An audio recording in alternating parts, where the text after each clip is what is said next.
and welcome back to another episode of King's Crossing. This will be episode 29, featuring Grunkle, played by Mr. Pickles, Torvekek, played by Fred, and Wylfer, played by Shifty.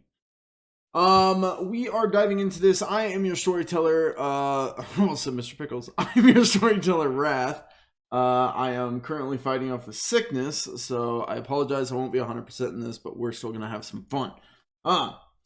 So, I'm going to go through a quick recap, kind of bringing us up to speed on where we're at, and then we'll be diving into the episode. So,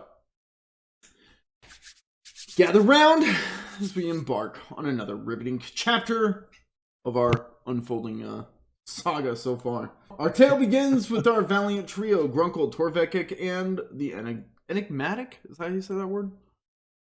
Yep. Okay. Wylfer, enigmatic Wylfer. Each prepared to face whatever trials fate may bestow upon them, or, do their best. Okay, so before our heroes even set foot in the crumbling confines of the ruined fort in the previous episode, chaos magic intervened, whisking Wylfer away from his companions in a whirlwind of uncertainty.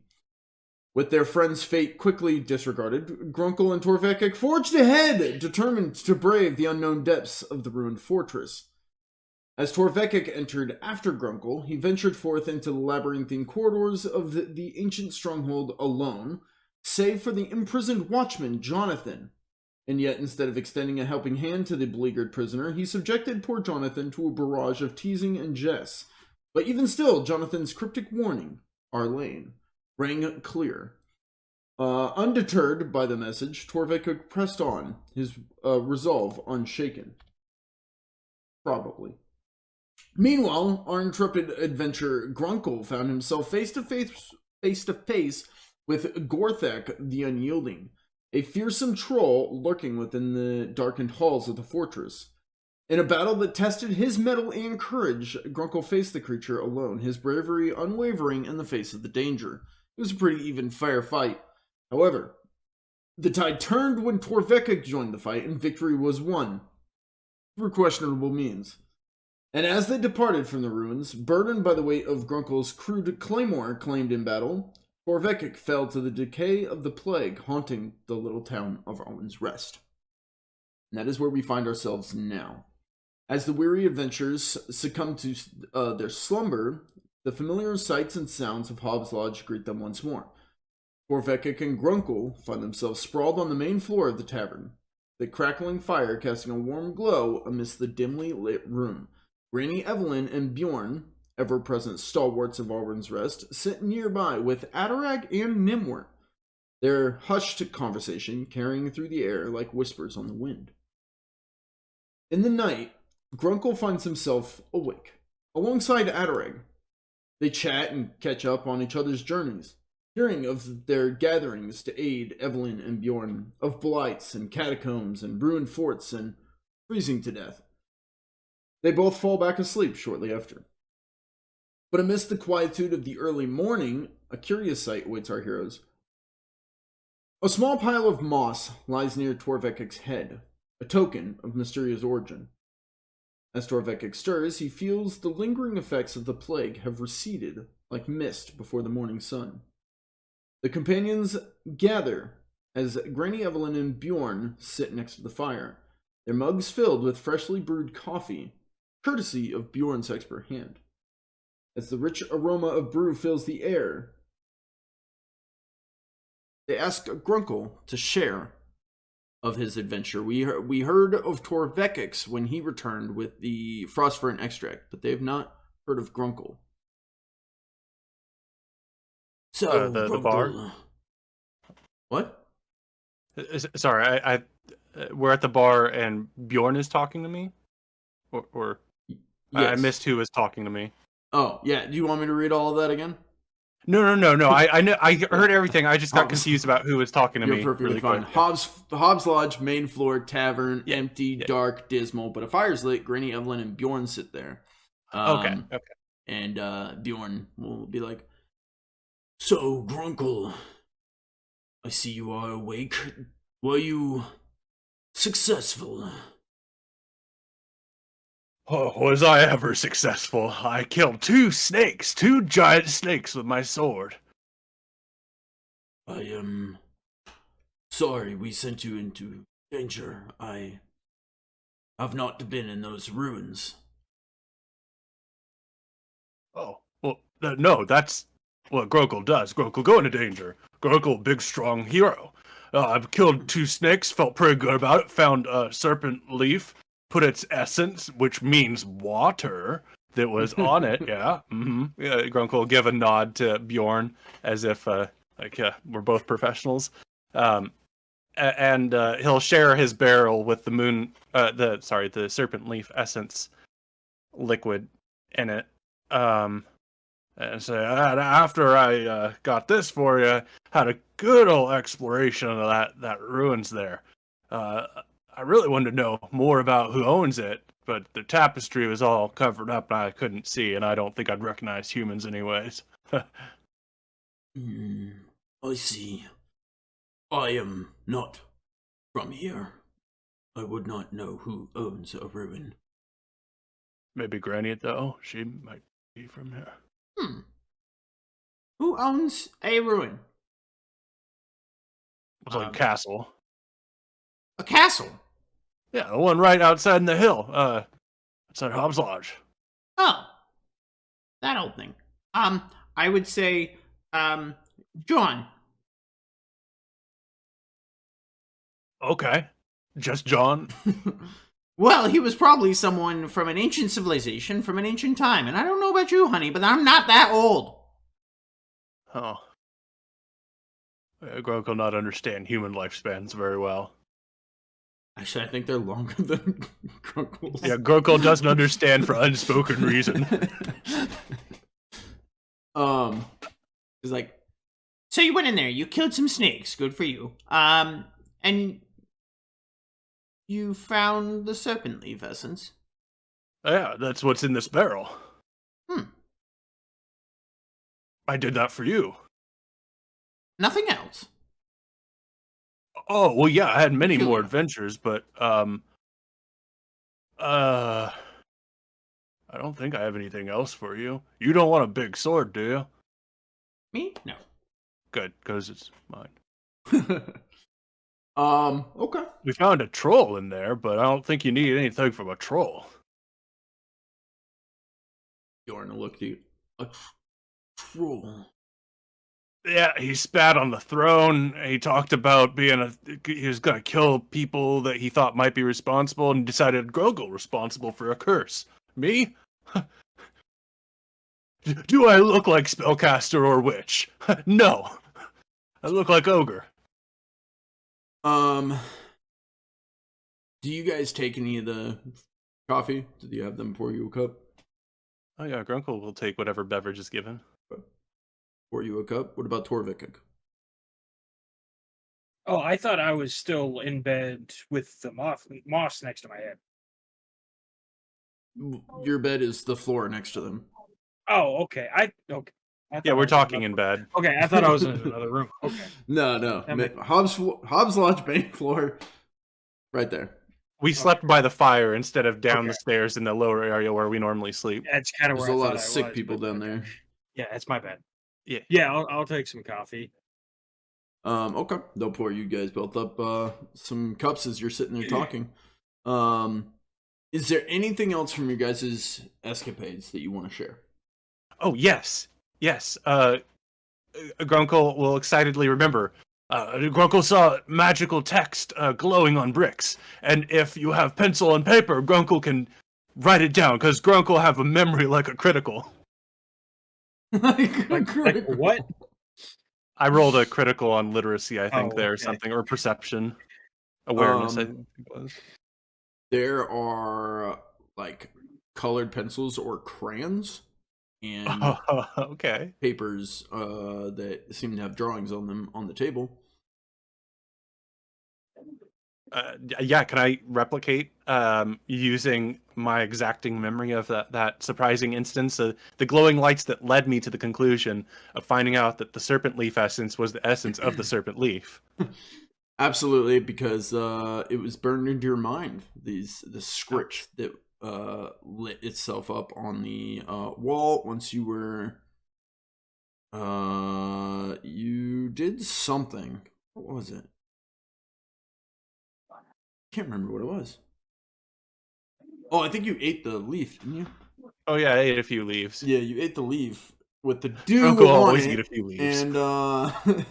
and the script on the wall illuminated in front of you.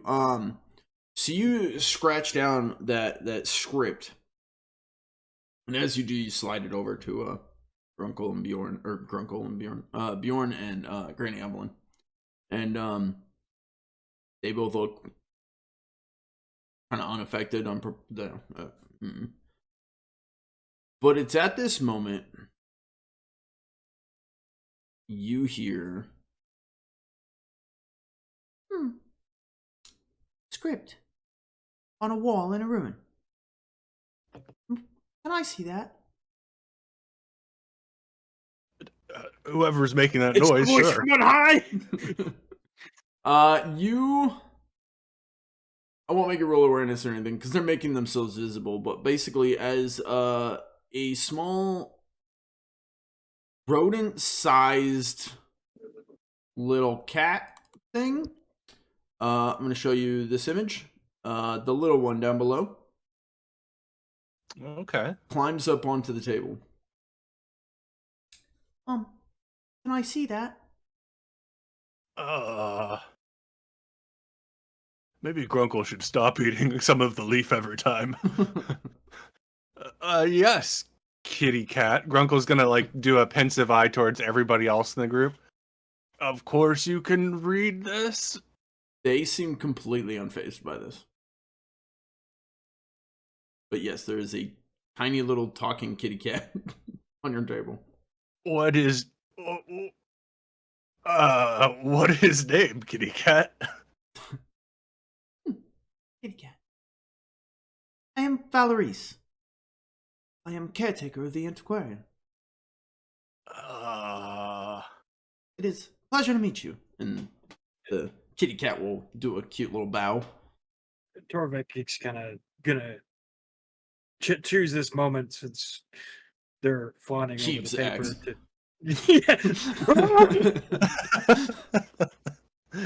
No, not again. He's gonna kind of just croak out, Jonathan, that poof like Elder. He's kind of just got something stuck in his throat still from laying down for so long. They went to poof with rune thing in basement.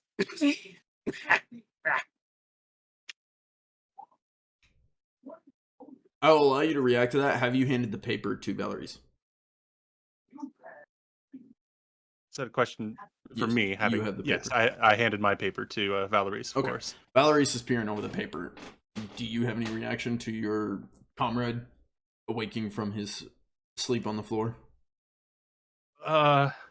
Grunkle's very much caught off guard here, with a lot of things. And while he has a talking cat named Valerice that can read, Granny Evelyn and Bjorn the healer at this table, Grunkle will whisper, we also had a little bit of a problem with strange drawings on ground and friend allegedly disappearing.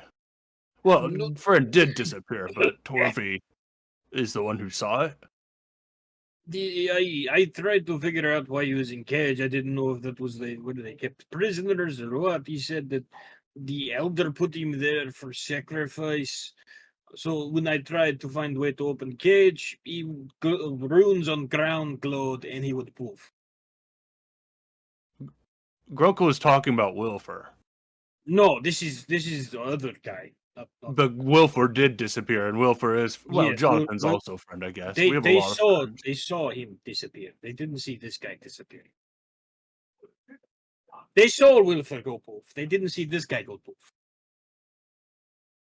Yeah, so I'm just asking everybody in this group that is not Torvekek and myself if they know anything or have any idea why our friend Wylfer would disappear. Bjorn both of them look at you, and Bjorn goes, I am a druid alchemists, I work with natural elements to create poultices. And and Granny Avalon will be like, I'm a gardener. You don't, okay, so if you guys don't know anything about the chaos magic that is obviously flying around, do you know anybody that would? Maybe a small cat person. Yes, Valerice, you are part of this conversation, even if you're small. Valerice is just looking at the paper and goes, Prophecy of the Mother. Uh-oh, what? Wait, what? An age-old prophecy. Let me read it again. I'm sick, so pardon me. But prophecy of the Mother, a story woven with threads of ancient legend, forgotten prophecy. Have you ever heard of Mother Nature? I had a mother. I doubt it is the same one.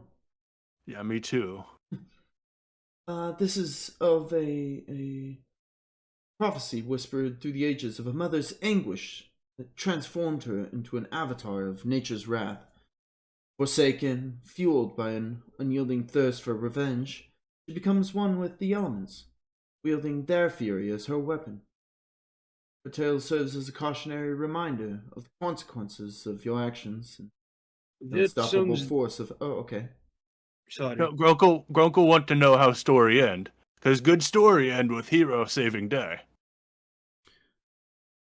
The prophecy says that a woman was taken, and her anger and wrath drove her to cling to the very last essence of life she had, turning her into something else. And she took that power and built a new world from it. That is where we get Mother Nature.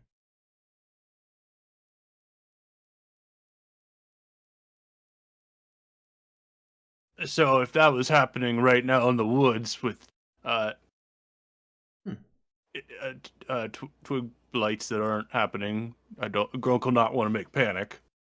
It is an ancient prophecy, but maybe it was one that had yet to come true. Uh-oh. That would be troubling.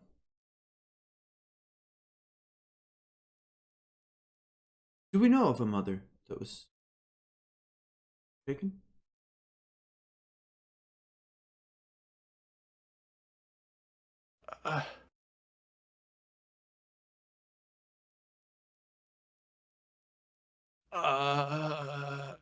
Elder Arlain?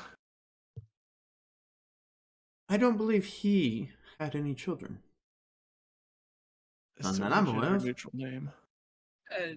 You would be better off answering that question than we would. We've only been here, what, a week, 2 weeks? Grunkle man of people, but he doesn't remember the right things sometimes. We haven't been here long enough to really tell if there was a mother taken. That would be a question for you and other people in town. Mateo was taken, and didn't you see a farmer whose family was taken and he committed suicide in a pit? Oh, right, that guy. You know who also saw that? Wylfer. Let's find Wylfer. Grunkle, we have so many things to do. I don't even know how to begin with that. Yeah, well, it'd be nice to have a wizard back, so... As the morning wears on, coffee cups grow empty. The rain-soaked streets of Arwin's Rest beckon you guys once more for whatever quest you guys are about to go on. However, meanwhile, elsewhere, camera's gonna blur out, zoom out of Arwin's Rest as you guys try and decide what your next steps will be. You guys go ahead and figure that out while we jump to... I actually didn't have a map for this. My apologies. I thought I had everything prepared for this one, but I did not. So we're gonna stay here, but new scenery, it's theater of mine here. We whisk away to an unknown area. A body drops from the sky, maybe 6 feet up, landing in a powder. Gathering themselves, standing up, immediately buffeted by wind, snow, sleet, rain, just whipped around in the middle of a blizzard. Barely able to see maybe a foot in front of your face. We find Wylfer shaken to the bone, just core rattling in the freezing cold as this blizzard whips around. Wylfer, you remember yourself standing in a glade next to Torvekek and Grunkle approaching, talking to Granny Evelyn and Bjorn. And as you reached your hand into your pocket, you were twisted, turned, corrupted, whipped around, and dropped into this frozen hellscape. What do you do? Hello? You call out the sound of the wind whipping at your voice, carrying it off to who knows where. It comes out as a muffled hello.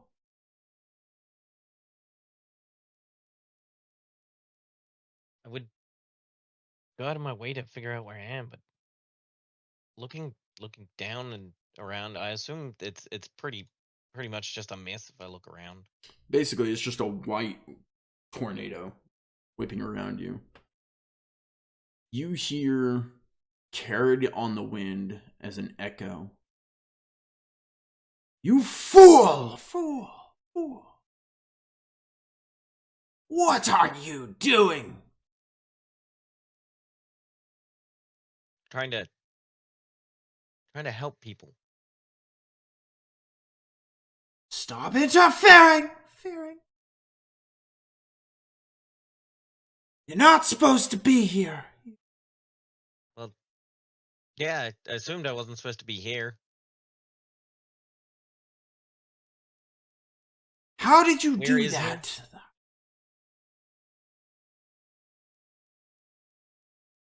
How did I do that? Like, drop here? I wish I could tell you. Go ahead and roll in the elements. Go ahead and roll we're gonna go with an awareness check, and this is gonna be at hard difficulty due to the elements whipping around you. Not seeing it coming, you're kind of looking around for this voice. It seems to be coming from all around you, and you turn, and a stick whips up, nailing you in the chin, knocking you off your feet to your back. You're not like knocked out or anything, but you're just taking it back. And you hear, "You fool! Fool! Fool!" Ow. It was very rude. Where is here? You are not where you belong.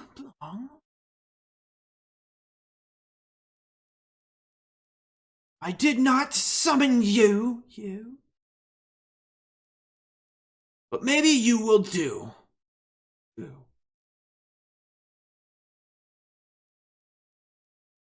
Go ahead. What do you need? Go ahead and roll another awareness check as you kind of get yourself up. This one's going to be at challenging. Oop. You're more than welcome to I'm rolling re-roll if you nothing but choose to do failures. so. Damn, your awareness is terrible. Yeah, my awareness is bad. As once again, stick whips around from the side, striking you across the face. You notice you're bleeding from a cut across your face. Oh, all right. So you didn't summon me. I didn't come here on purpose. What did you need?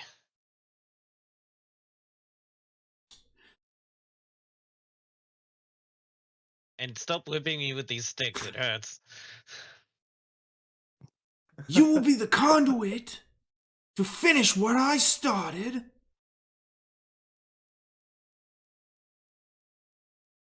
And that would be?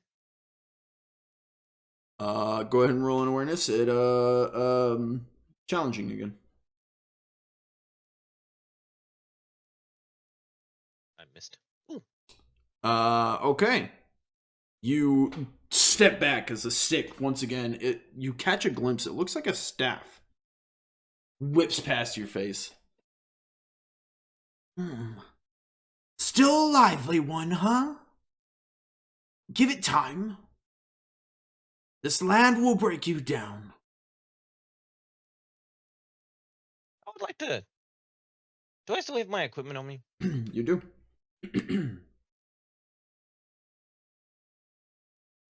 Is that stick still floating around me?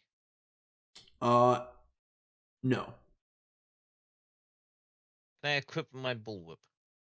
Absolutely.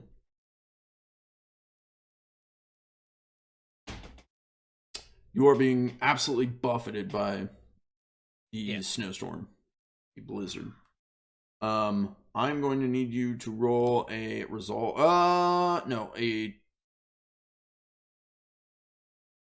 Tell me what Wylfer's feeling in this moment. Panicked, terrified. Perfect. Okay, go ahead and roll me a resolve check. I have to find it first. Give me a moment. Just a standard one? Standard, yes, sir. Yeah, you are starting to panic. You're starting to think, like, I am stuck here. Wherever this is, like, I am stuck here. You are probably going to die here. What does Wylfer do? Are you wanting to move around, look for stuff, find the voice, stay still, try and find your way back home?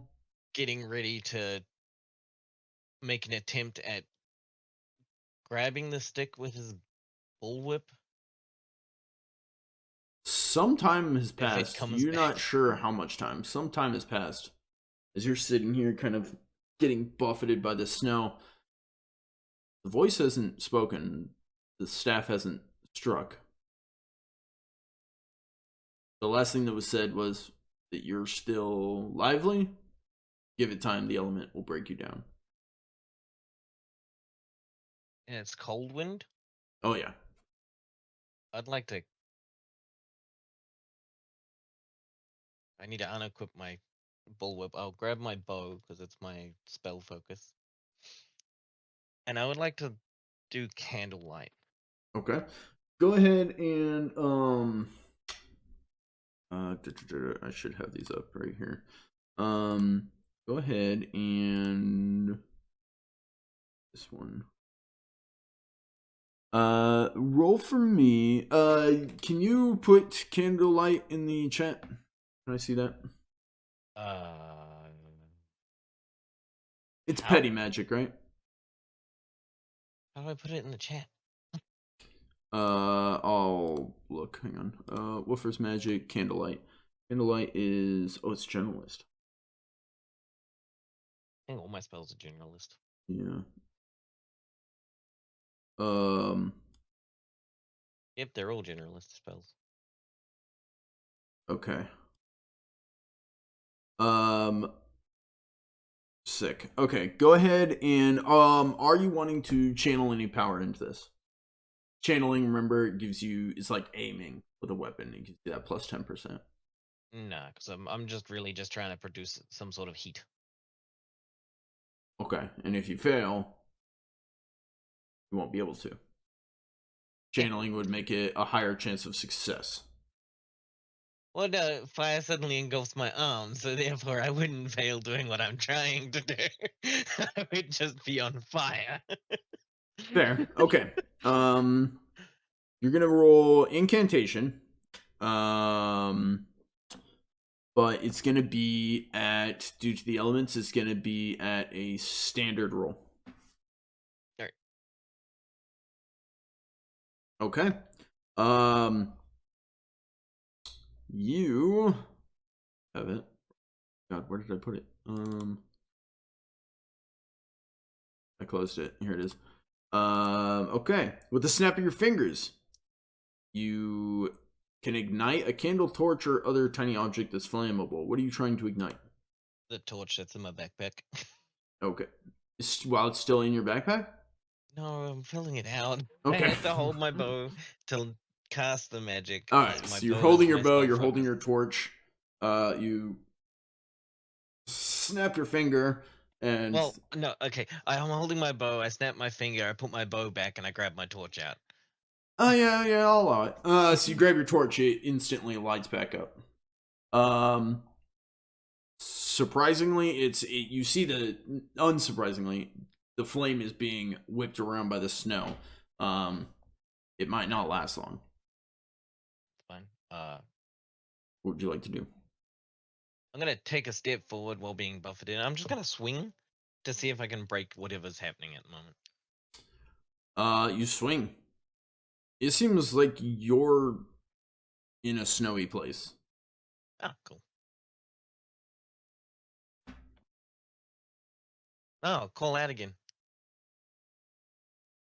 What did you say? Just what did you need me to do? You will die. Yeah, but I'd prefer not to die here. It seems that choice was made for you. Do I recognize his voice?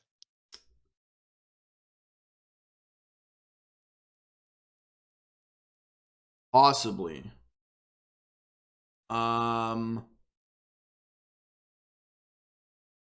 Give me /R base 1d100. And we'll say below 50 you do, above 50 you don't. /R space 1d100? Yes, sir. Below 50. This sounds like the same person who is giving a speech at the end of the Spring Equinox Festival. Yeah, there should be. No, I wasn't trying. Elder Arlain? Yeah, I'm calling Kisses out from- Elder Arlain. Show yourself. Smart one. Not for long. No. I must finish what I started. What was it you started?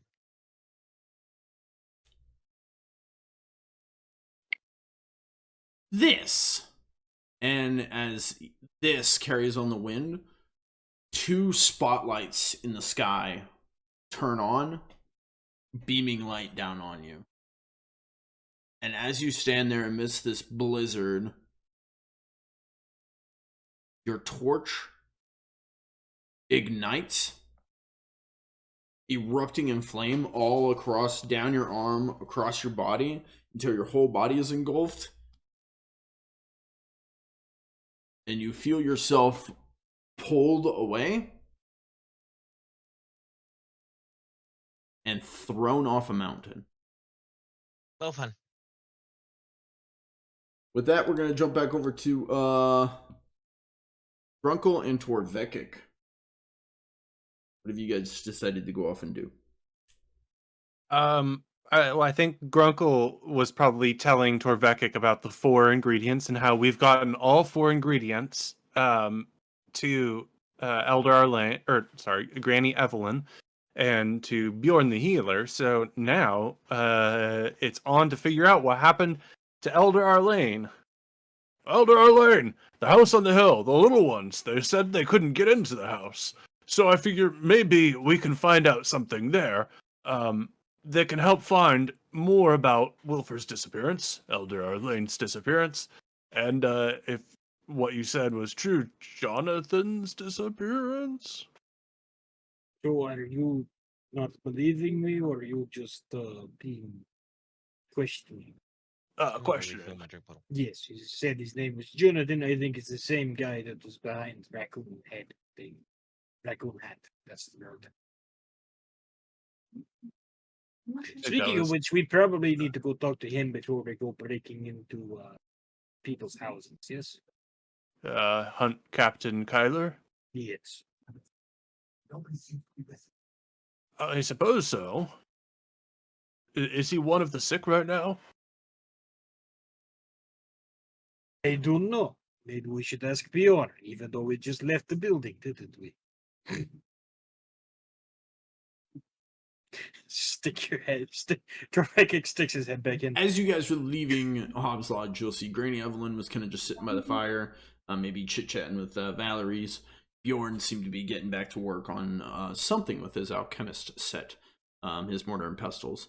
You guys stepped outside, and as you turn to talk to Bjorn again, you kind of turn and you notice two things. One, Hobbs Lodge behind you. Two, the road you took out to the miner's place where you got permission to get tools and supplies to start building the palisade wall. What does Torvekek and Grunkle do? I just say we walk up to Elder Arlain's house and get our own rundown of it, see if we can't enter, and help solve the disappearance. I think they'll understand. He's a hunt captain, after all. He's not like the sheriff. He's the only thing, is the closest thing they have to one here. Yeah, good point. Grunkle kind of discredit with his own words. And it's the elder of the town's house. I don't think they will be very accommodating to people to kick door in without asking. Especially since he went poof and there's no proof technically to say he's the one that made everybody go poof. Yeah, he seemed, well, yeah, good point. Grunkle pulling on threads. Another option, we could go to the castle, our castle, and go to the room where guy disappeared. Jonathan disappeared. Do you have more of that paper and pencil? They're in the Hobbs Lodge. Grunkle have more of this crayon and scrap paper. Okay, so we ask Bjorn if Hunt Captain is sick. If he's not, we find Hunt Captain, talk to him, and if he gives us permission, we break into house. If he doesn't give us permission, we break into house. Just quietly. Yeah, Grunkle. Grunkle not really look at it as breaking in if it's to help solve the disappearance. Grunkle, we're going to need to do this relatively quickly because I still have to try and work on defenses. But to be honest with you, it's not going to amount to much with one dwarf trying to rebuild wall or rebuild castle, you know? Just gotta go brick by brick. Yes. It would take forever, but it would happen. So let's go do this, see if we can get it done fast. And if not, well, I'm sure we'll get our heads cut off or something. Yeah. So I guess we'll lean back in. Hey, is Hunt Captain Kyler sick? Yes, dearie. I believe he's downstairs. Damn it. Thank you. Is he awake? I cannot see downstairs. Well, I'm asking is if She looks at the floor. He looks like wood. Torvik, maybe go downstairs and use your dwarven charisma. I'm going so I can get away from sarcastic old woman. And I'll just stay out front, and watch the beautiful rain. Stares at old lady. Well, I'm gonna be outside of building, underneath ledge, ideally. Okay.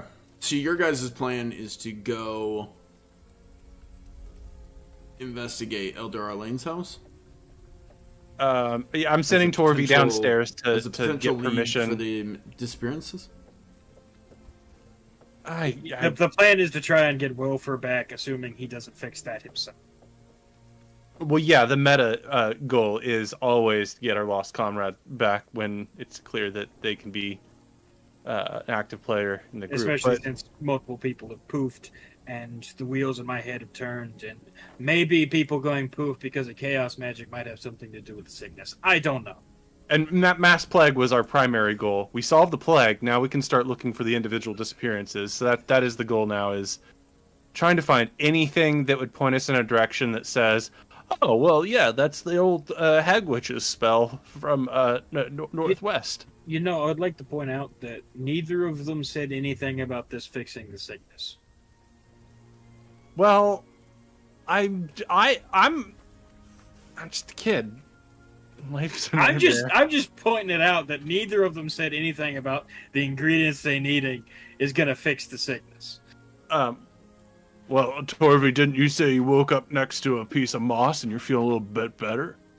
That is good point. Mhm. I'm yelling from downstairs. Yeah, you've walked all the way down there and we're just... No. Grunkle, it was during your conversation with Adareg in the middle of the night,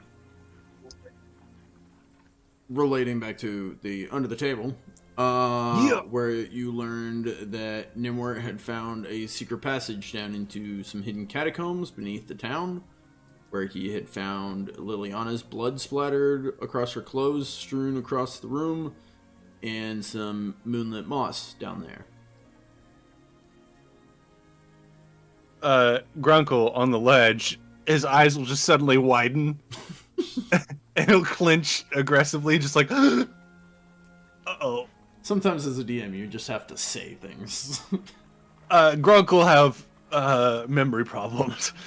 He's gonna shuffle his buns back in quickly to try and catch up to Torvi to share this information. Does Grunkle remember where he said he got the access to the catacombs from inside Hobbs Lodge? Yes, he said that they were looking for Liliana because she was the last one seen with this moss on a plate that she put at the end of the bar at night. That's right. Yeah. For the little fairy folk. Well, And she Grunkle said for can't the eat it. others. Yeah. And yeah, Grunkle was like, "Am I one of them?" And she was like, "I don't think so." They were looking for Liliana. Went down because she's been sick the last couple of days, so they went down into the underneath because people said she lived there. All the beds were taken except 3. 2 of them were your 2, and then 1 they went and investigated to be Liliana's, but she was not there. Where they found the secret passage. Well, where Nimwort found it. Grunkle will catch up to Torvi, hopefully on the stairs, and whisper that to him and say, "It's crazy, right? Maybe we could find a secret passage." The I fuck are probably you couldn't talking fit, about? though. What secret passage? Underneath Liliana's bed. The What? story I just told you. What? Why is? Okay, that is. Sometimes Grunkle not sure if you're listening to him. Tell I'm me not about it, sure if Grunkle. I should sometimes. All right, so there's secret passage under bed. Is And the then- hunt captain? Where is that? Maybe there is a secret passage under his bed. I don't know. I thought you'd be more into tunnels after all of our debate. I am great at tunnels. Tunnels with dead bodies and blood in them, I prefer to avoid. I've seen plenty of those. It's never pretty. Okay, well, Grunkle never pretty. That is true. Oh. Hurtful. Do you really care? I always care about you, Torvi. Maybe we should stop whispering loudly at the bottom of the stairs. Okay, we'll check and see if hunt captain is okay. Do you still want to go fucking check out the thing, or do you want to go in the tunnels? I don't know, Grunkle grasping at straws to save his friends. Grunkle, I don't know what to do either. You guys we gotta want to pick split- one. You guys spend do we too many want to- episodes trying to debate on which route you need to go down. You guys gotta Do we pick want one. to split up again? Is that what you're asking? That's always an option. Okay, why don't I go check out Elder Arlain's house, and why don't you check out Tunnel? Fair. Okay, let's ask hunt captain, see if he's awake. You go do that. I'll go in the tunnel. Yeah. Hunt Captain. Wait. Did you say that the little ones have already been in the tunnels? Yeah, but maybe you'd see something more. I don't know. Okay, fine. Whatever. Let's do this. Okay. Hunt Captain, wake up again. Wake up again.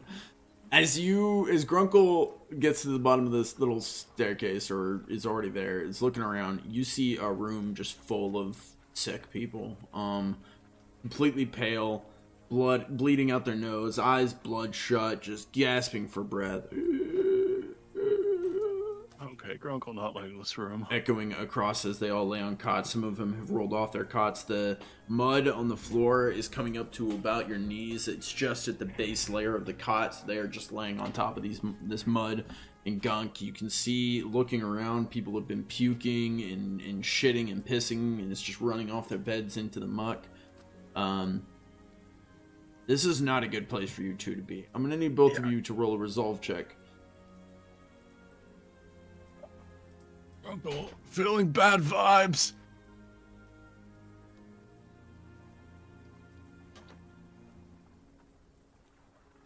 Good luck with the tunnels.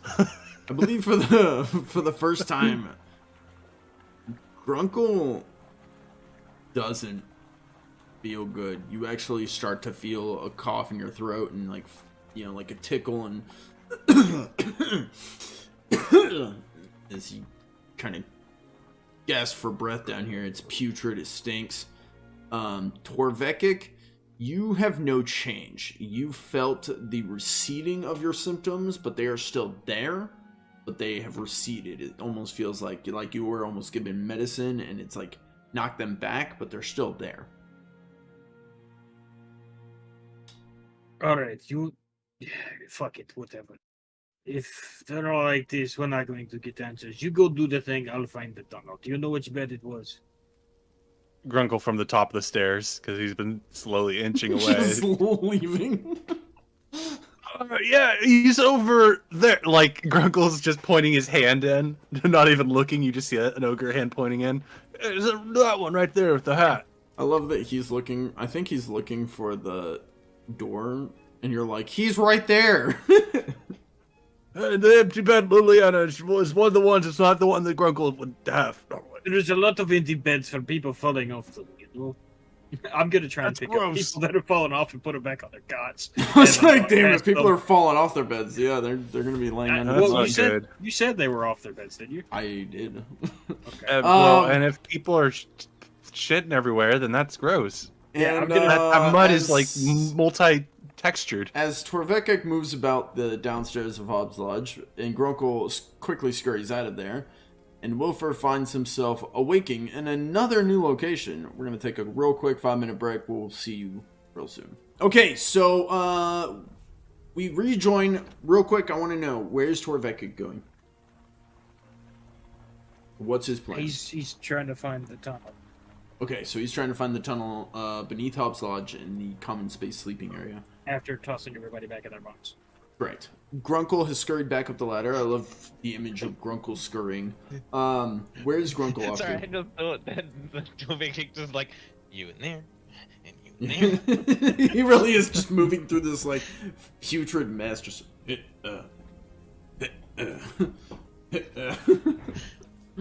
Where's Grunkle off to? Grunkle would like to go to Elder Arlain's house. Okay. Meanwhile.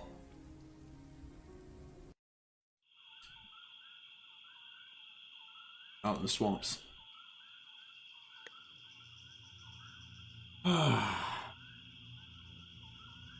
Wylfer, you gasp for air as you push yourself up out of the mud. You're disoriented, battered from your ordeal atop With the my torch. mountain. You find yourself in the midst of a purple haze. Oh. Am I still holding my torch? It's swaying in the mud next to you. Yeah, I'll pick it up. Kind of Absolutely. just... And I attach it to my back. Is it dark, or is it like the hazy light coming through? Yeah, it's definitely dark because you're in the swamp, but I believe it's midday-ish. Wylfer quickly spins around, trying to figure out whether or not he recognizes the area that we're in. Absolutely, you can roll an awareness check. Standard.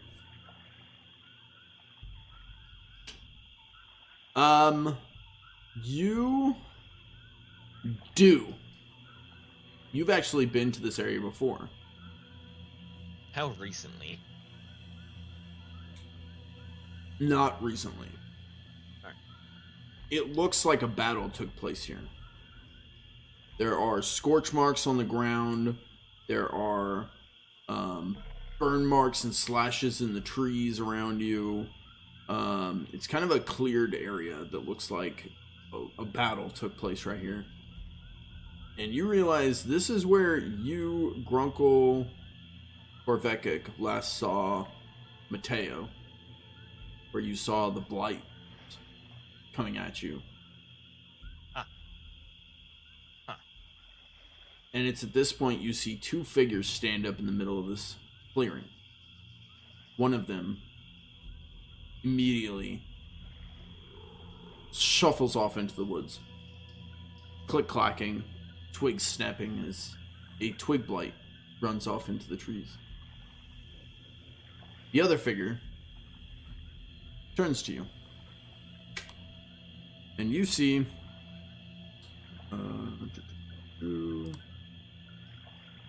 a child. Isabella. You remember her. I don't think I ever met her, but sure. Okay. You've seen her around town. She was drawing at one of the tables when you guys had your crossover episode where you all sat around the fire and came up with the game plan to build the wall around town and then immediately never did that. Yeah, I didn't actually meet anyone, really. Yeah, well, she was there. I mentioned that she was there, so I'm letting you know. But anyways, she turns and looks at you and she goes, "Oh, you're here." I'm sorry, you know me, I don't really know you. Where is here? We're in the swamp. I got that we were in the swamp. I'm covered in mud. You want a specific part of the swamp? It's a swamp. I don't know if there are, specific parts. Did you see how I got here? No, you just climbed out of that mud pit. Alright, I was on... Have you been down that long? That's weird. I have no idea how long I've been here for. Huh. Well, Anyways, I'm glad you're here. Who was that beside you that just slinked off? My friend. Name? Sorry? Do they have a name? I don't believe so. Oh, okay. Are you ready to go home? And they didn't... you mean back to Arwin's Rest? Yes. Yes. Are you going to lead me there? I know the way back. And she'll point down the path. Are you going there too? People are probably worried about you. Yeah, my dad's probably worried. But I don't think he's there anymore.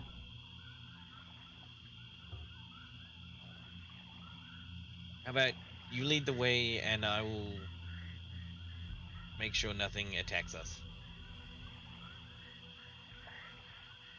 You're like a hero. I'm And she'll kind of skip over and grab you by the hand. nice enough. I won't hurt. Are you still wearing oversized cat dojo pants? Yes, I am. Okay. Okay. So you and Isabella are gonna head off through the swamps? Yeah, I guess so. Her leading the way, obviously, and me just kind of worried that something's gonna pop out of the water and try to eat me. Fair. As you guys are walking, she kind of looks at you and she goes, "You look cold. Are you okay?" And you realize your fine. bones haven't really warmed up yet. Kinda just shook. Why I'm were you trying in to that figure out where mud? I've been. I knew I needed to come get you, but I don't know why you were there. I wish I knew why I was there. I don't even know how I got there in the first place. I was somewhere where there was snow and wind and Elder Arlain. And then Elder I was Arlain? face Oh, first in the mud. She turns around and looks at the mountain. You were up there. Turn around. You see Mount Starlight behind you, past the ashen trees, up peak, reaching into the clouds. Maybe. That's a long way to fall, though. I kind of point from the top and just kind of point where I landed. You or fell? Where I got up from. I wish I knew. I don't. Do I feel pain of falling, or was it just from one place to another. You feel your whole body is sore, battered. You've definitely got like a welt on your chin and a cut and like a welt on the side of your face. I think I fell. Or was pushed. Sounds really scary. Well, it was. It was terrifying. Kind of looks up the mountain. We should probably keep walking. Yeah. Okay. My friends are probably worried about me. We gotta go. Someone's probably worried about you. You have friends. I didn't mean Yeah, it the like big- that. I mean like The in big Arwin's green Rest. guy and the short. Yeah, the big green guy, the short, stocky guy, kind of angry all the time. Oh, yeah, they don't talk to me. Grown-ups rarely do. How old am I? I don't know. How old are you? If I'm correct, I'm not. The big green guy is Technically if I don't grown-up, use right? my name every sentence. Let's see. Grunkle is adult. Technically. Wylfer is young. Oh, you're like a either a Technically, teenager I'm not or an a young adult. Yeah, technically, I'm not an but- adult. If you're elven or something, or half elven, that's probably still like 50 to It's 125. true. Yeah, young Yeah, but that's still teenager, classed young as- adult yeah. is Still classed as not adult in Right. Elven. and technically adult for Grunkle would probably be about the same age, like young teenager. Yeah, Grunkle big boned. Grunkle is technically like 18 years old but considered adult, whereas Wylfer is like 50 but considered young. That's why Grunkle can't waste any time being sick. That's true. I never Yeah. took off. I never took off my mud boots, by the way. That's why you fell down the mountain. That's why you were able to climb out of the mud pit so easily. Before we jump over to them, because I assume we're gonna jump over to them. I'm gonna crouch down beside her, and I'm gonna hand her the throwing knife that That you stole from Just- Alexios? that Alexios gave to me. Oh, okay. I'm gonna say a good friend of mine gave this to me. It's for protection. Just hold it. If I get into trouble, I need your help.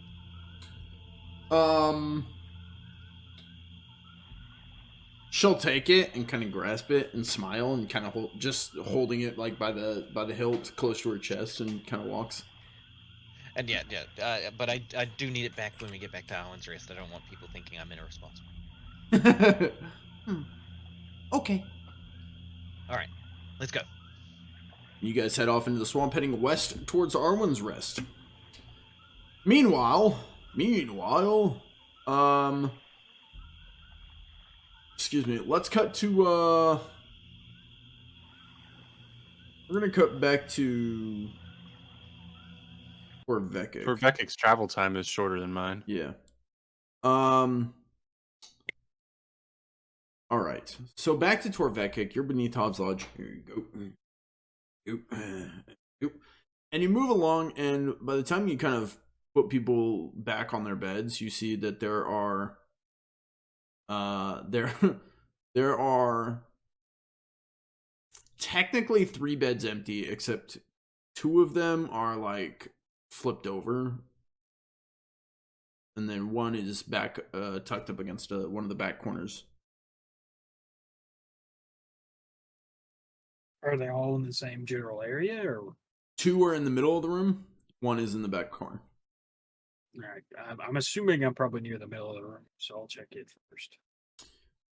Checking, you just see 2 beds kicking around on the floor. Nothing seems odd and out of the place. You can roll an awareness check. Might as well. Can't hurt, right? Right. Slips, falls.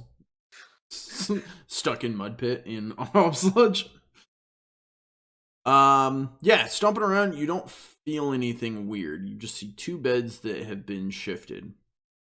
Back corner then. Okay. Going to the back corner, I am gonna roll for something. Okay. Going to Immediately head gets separated from body. going to the back corner, you see a bed with some belongings put on it, Looks like some folded blankets and like a couple of folded outfits kind of set off to the side of the bed. But easily enough behind the bed, you see the wall, and you see it's pushed together, but there's definitely a slit where it looks like it could be like dislodged and moved. I'm gonna light up my lantern, try and get in. Okay. You're easily able to move the bed, push open the wall, and head in with your lantern lit. With lantern lit, you move in, and it immediately becomes this dark, kind of stagnant, stale air with slow sound of a drip, drip, drip, as you feel yourself moving deeper and deeper, kind of at a slope, going down. Which paradoxically makes him feel more and more comfortable. Probably. And eventually you see light coming around a corner, and you step out into an ancient, ruined catacomb. Still know that beach. Alright, he did not say it would look like this. I'm gonna check around and see if I find anything that pops out. First thing you easily notice is some blood-stained clothes laying on the floor next to you. You would recognize them as Liliana's clothes. They seem kind of ripped off and thrown aside, blood-stained. I'm gonna go over that area and check a little bit. Is there enough light here for me to be able to see without the lantern? Probably not. Okay. I'm gonna go check the clothes, see if there's something there. Okay. Checking the clothes, yeah, you just see that it looks like blood all down the front of the shirt. The clothes were quickly just torn off and discarded there. Beyond that, you don't see much.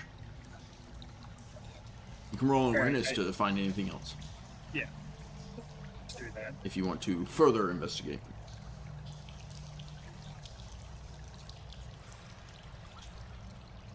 This is interesting. As down the corridor, you're looking at the clothes, looking around the clothes, you kind of look around, you're like, huh. You look up, and down the corridor, you see this towering in the walkway, kind of cocking its head from side to side, looking at you. What the actual fuck is that? Would I recognize this from being in the tunnels? Absolutely not. You've never Okay, I seen didn't think something so. like this before, and what you hear is a weird, like, purring, clicking sound coming from it. I'm going to heft the axe up on my shoulder. You see this But thing I- reacts and moves, but it doesn't move towards you. It moves sideways up the wall. Well, I'm not trying to swing at it. I just have the axe ready in case I do need it. I also have the lantern. What are you? It starts slowly moving one arm in front of the other. Its four arms kind of moving in conjunction with each other as it climbs along the wall towards you. Is it like... Do I get any threatening body language from it, or is it too alien to really be able to I was tell? going to say, this thing is different. Alright. Its body I'm gonna is entirely moving weird. Its head is shifting, but its eyes are locked on you the whole time. I'm gonna set the lantern down and shrug the shield over onto my arm. But I'm gonna keep the axe where it is for right now. Okay. This thing gets about halfway down the corridor and then stops. And just watches. Hey, what a weird looking thing on too. I'm gonna take one kind of hesitant step towards it, just to see what happens. You see its eyes flicker down to your feet and flicker back up to you. Just to be watching. Vicky, the biologist. Yeah, I know, right? Crap. Does it seem to not like the light in any way? You can't tell if it's reacting at all. Its entire body movement is alien to you. Alright. I'm going to put the shield back on my back, pick up the lantern, and kind of pretend it's not there, but keep an eye on it out of my peripherals.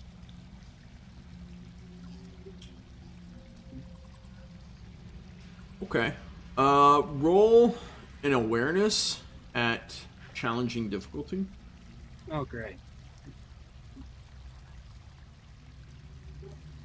Of course. As you move, you hear something behind you skitter. Turning around, it almost looked like a shadow moved off in the direction. Turning back, the creature that was on the wall in front of you is no longer there. And you start to hear movement kind of all around you, echoing in from the corridors.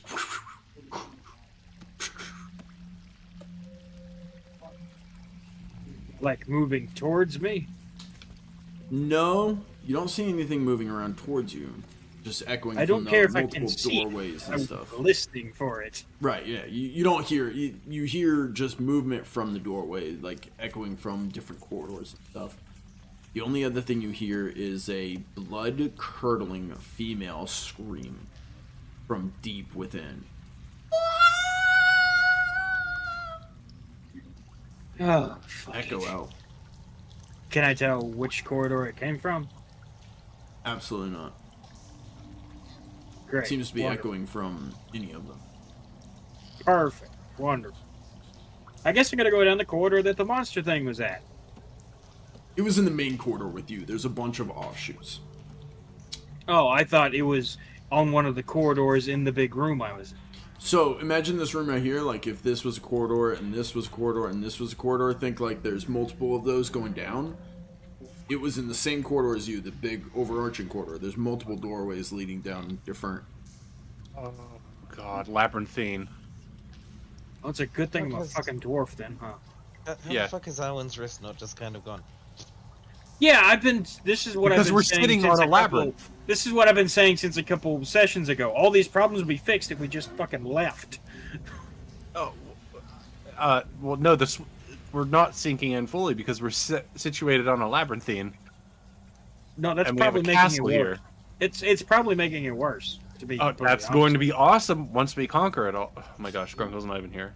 But Yeah, this don't Torvekek see did. the- So I can't tell which way it's coming from at all. Crit fail awareness. There's no way.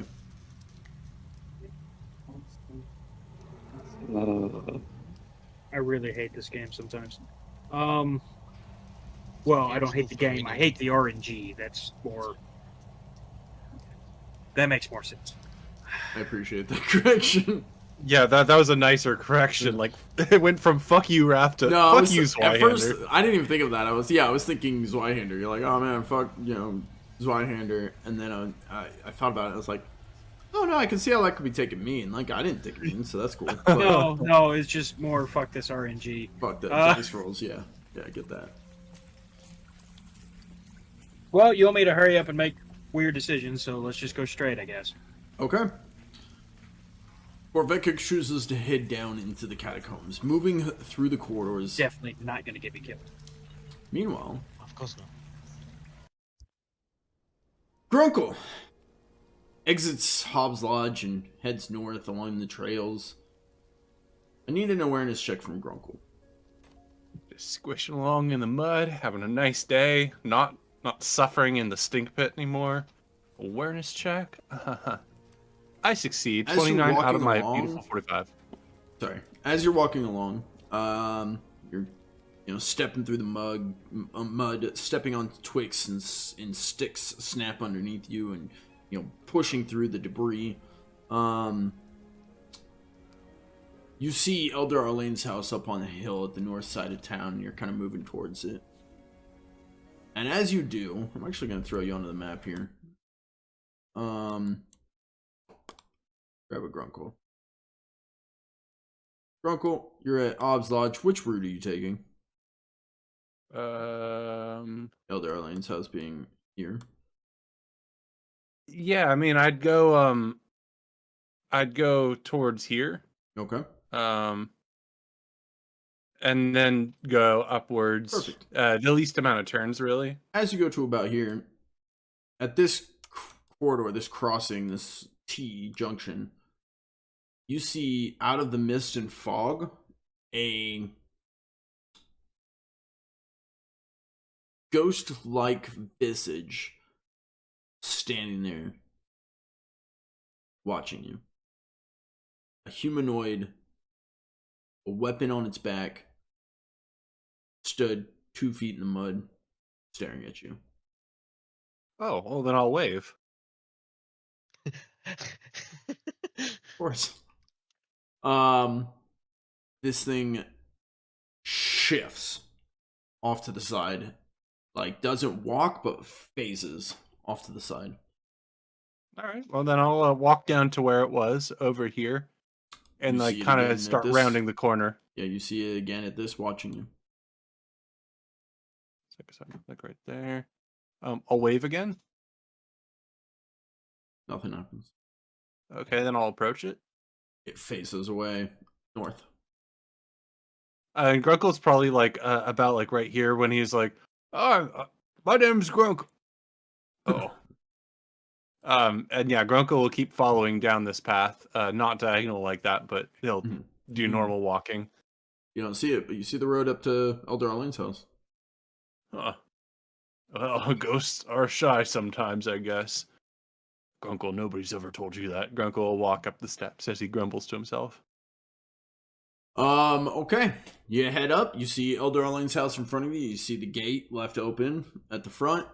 Seems to be a well put together house. It isn't crumbling in ruins. Front porch, front doors closed, windows, it seems like curtains are drawn over them. Main house here. Off to the left side, you see a tree, and a recently disturbed, very disturbed, pile of manure out by the tree. Yeah, I guess I'll go up to the front door and knock.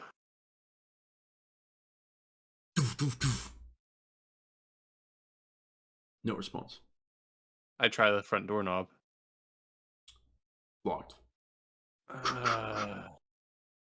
I want to like go through the path that the others did, the little folk on our team. I want to inspect the manure pile and like look and just kind of wander about, get a lay of the land and see what was disturbed and what they're using the pulley system for. Going over there, yeah. There is no pulley system. Well, yeah, they took it back, I think. No, they never brought it up here. Oh god. Yeah. Going over there, all you see is the only change is there's a manure pile with a single little tube going into it. Not really a tube, but it looks like... That's right. It was the manure pile, not a mud pit. And my brain said they went into a mud pit to find a door down dove head first into a manure pit. There's just one little person-sized, halfling-sized indent in the manure pit. Like, basically, like someone dove into it and then was pulled out. And they had said it was a locked, like, latch door? You can't see a door. It's underneath a manure pile. But that's what they had said, right? He said that he found a door underneath the manure pile, yeah. There's no other doors into Elder Arlain's house other than the front door, correct? Yeah, more than likely. I'll do a walk around the house if I have to. More than likely, there's a side door out to that yard that you're in, off the left side, the west side. But checking it, it'd also be locked. Windows still curtained. Grunkle want to be good, but Grunkle also want to solve mystery. It's a difficult struggle here, and Grunkle is going to go with the side door. He's going to try and bust it in. He knows it's bad, and he feels bad about that, but he wants to try and save them with any means necessary. He try and bust it in a respectable way. Like, he's not trying to like destroy the entire door. He's not like barreling through like a monster or a wrecking ball. He wants to just like smash the doorknob so that he can try. Yeah, that's what I want to try. What can I roll to try that? Would that be a athletics? Hell yeah. Hell yeah, bro. Oh yeah, bro. Yeah, bro. I don't like the chances here, but I'm 26 out of 59. 26 out of 59 is what I said. Grunkle grabs the doorknob and squeezes and breaks it off. I'll put it in my mouth. Okay. You have one broken doorknob in your mouth. Unbreakable jawbreaker or infinite god. That Wonka candy isn't invented. What am I talking about? Jesus. A sentence. All right. Grok will still chew on it as if it's a jawbreaker. But does that mean the door is able to be opened? Can I then like push it, or is it still locked? While the door should open, you push on it, it doesn't budge.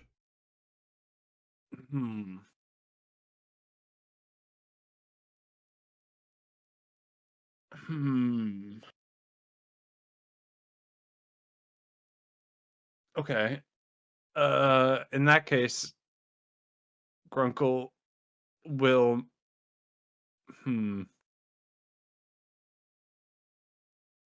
It's a doozy.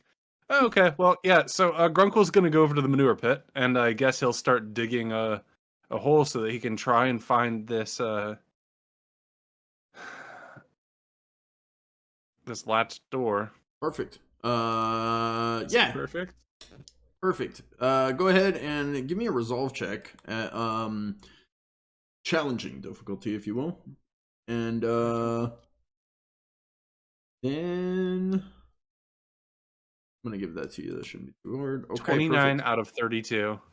You try to hold your breath and you realize you can't. You got that that wheeze, that lungs are feeling this plague. You're not able to hold your breath in, but you're able to get up to manure pile and you just start digging through it.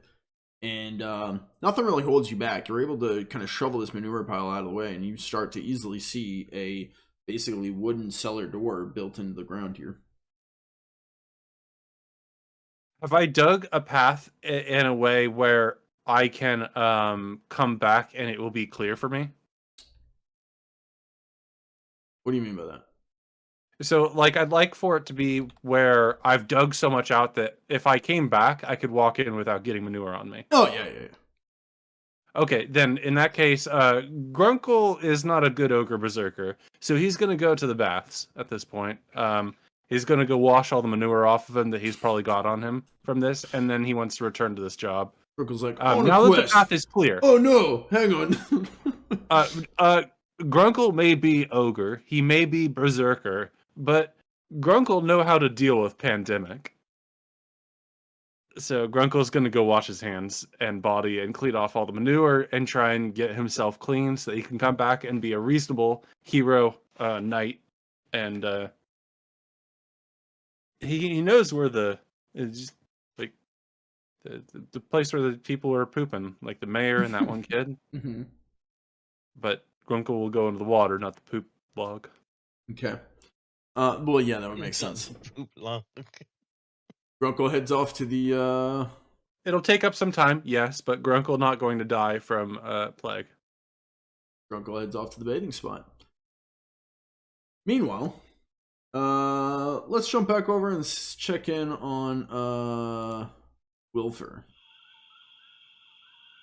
Wylfer, you're walking along with Isabella, right?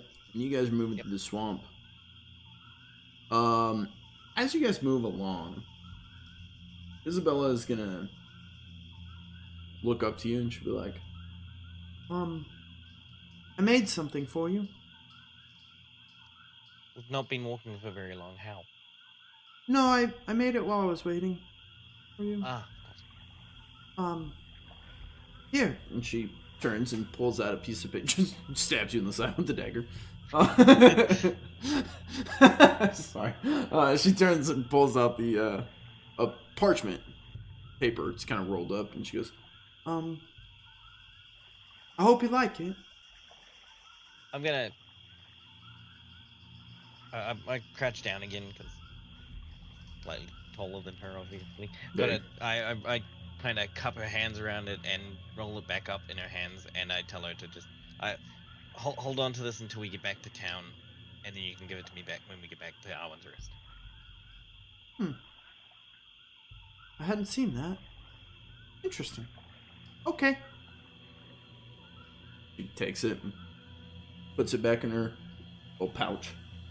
She goes, That way we can both promise each other that we can both make it to Arwen's Rest. "Oh, you think we might die?" With everything that happens to me, there's a very high chance. Did you know there's a dragon out here? Yeah, I've seen it. You've seen it? I've seen it. Well, that's terrifying. You do a lot of dangerous stuff, don't you? As of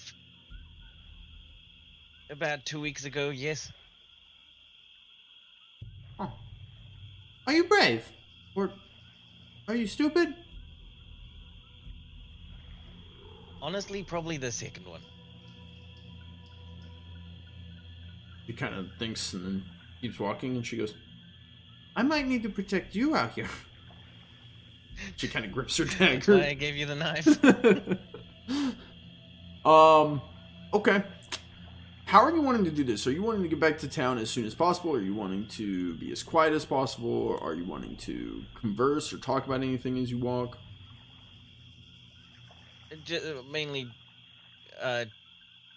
Mainly going as quiet as possible because I've seen the creatures in this swamp, and Wylfer doesn't think he could take on such creatures by himself. Okay. Can I have a stealth roll? Roll for her as well. Alright. Give me a moment to find it. No worries. Where's stealth? Hold on. Oop. Just a standard one? Yes. Okay, 29 out of 45. You're moving through the swamp. You feel like you're being pretty quiet about it. It's taking you a little bit longer.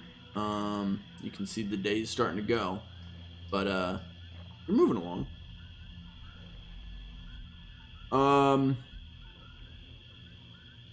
There's more we're going to get to with you, but I'm going to need to come back to you. Meanwhile, I want to see what's going on with, Well, that gives me time to go toilet. with Torvekek. Torvekek, you've headed off down a tunnel within a tunnel within the bowels of Arwen's Rest. As you move along, you hear sounds from every corridor, every doorway. Things walking, things crawling, dripping, moans, growls. And then all of a sudden it all goes silent.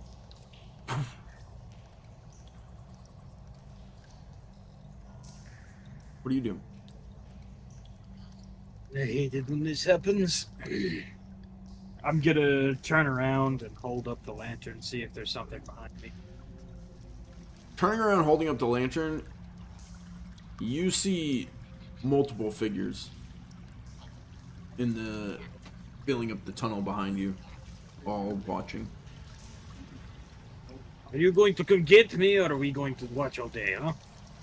If you're going to kill me, I'd rather die fighting you. You see no response besides them just watching.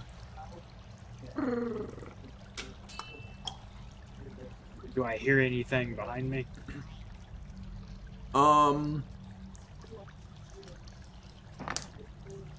No.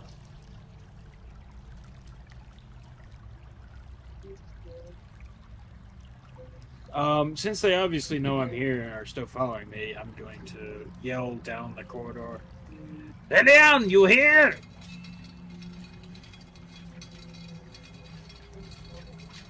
No response besides the creatures. There's probably 4 of them standing here. They tower. Might even be taller than Grunkle. Fucking tunnel dwellers. He says with no irony whatsoever. I was like, wait a second. Hang on.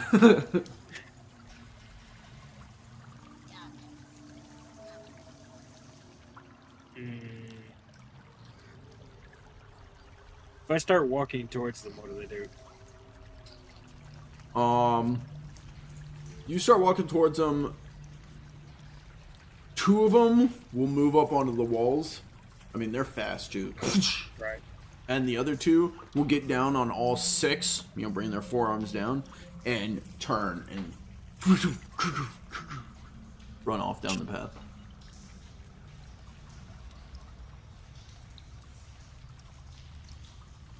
Why does nothing want to fight a dwarf anymore?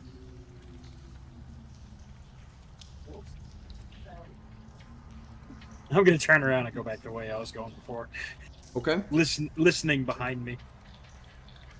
As you walk, the only thing that changes in this corridor as you walk, it eventually comes to a small room, but a domed room. And as you walk in, you see that there's exit straight, left, right, and the one that you came through. The only other thing you notice is there are very intricate, detailed, like hieroglyphs all around this room.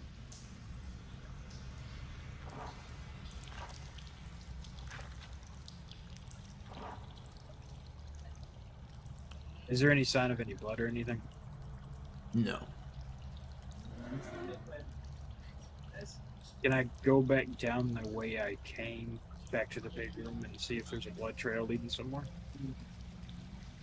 Going back down, following the corridor you were originally in, the main hall, the only blood you spot is around Liliana's clothes pile.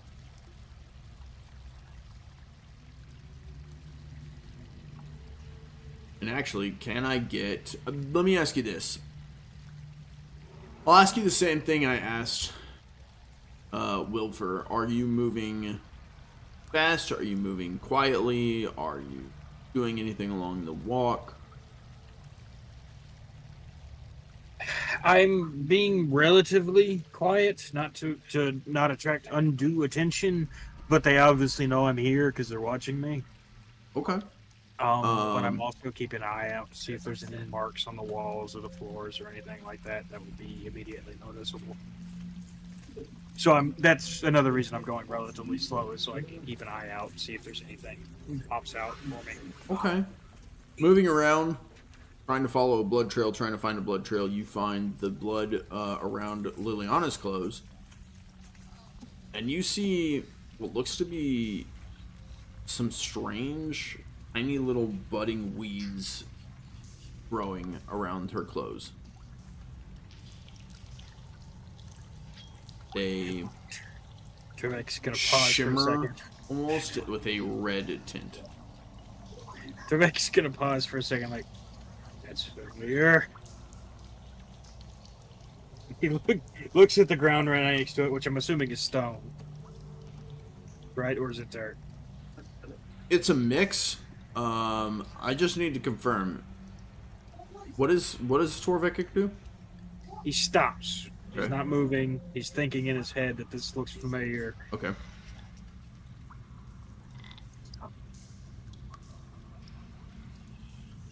He's gonna plop down right in front of the clothes, looking at the weeds. Okay. And he's gonna do a little bit of praying to that random forest goddess thing that he saw that one time. Mm-hmm. It's gonna be in his head, because there's nobody here to listen except for the monster things that are trying to follow him. Okay.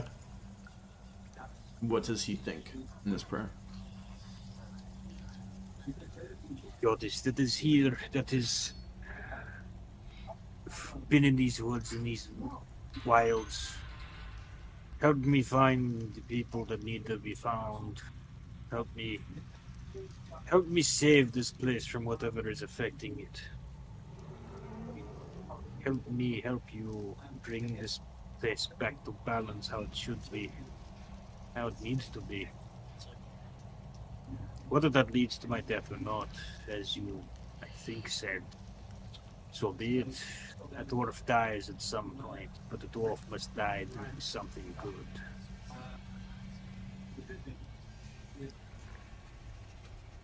He finishes his prayer. And then what?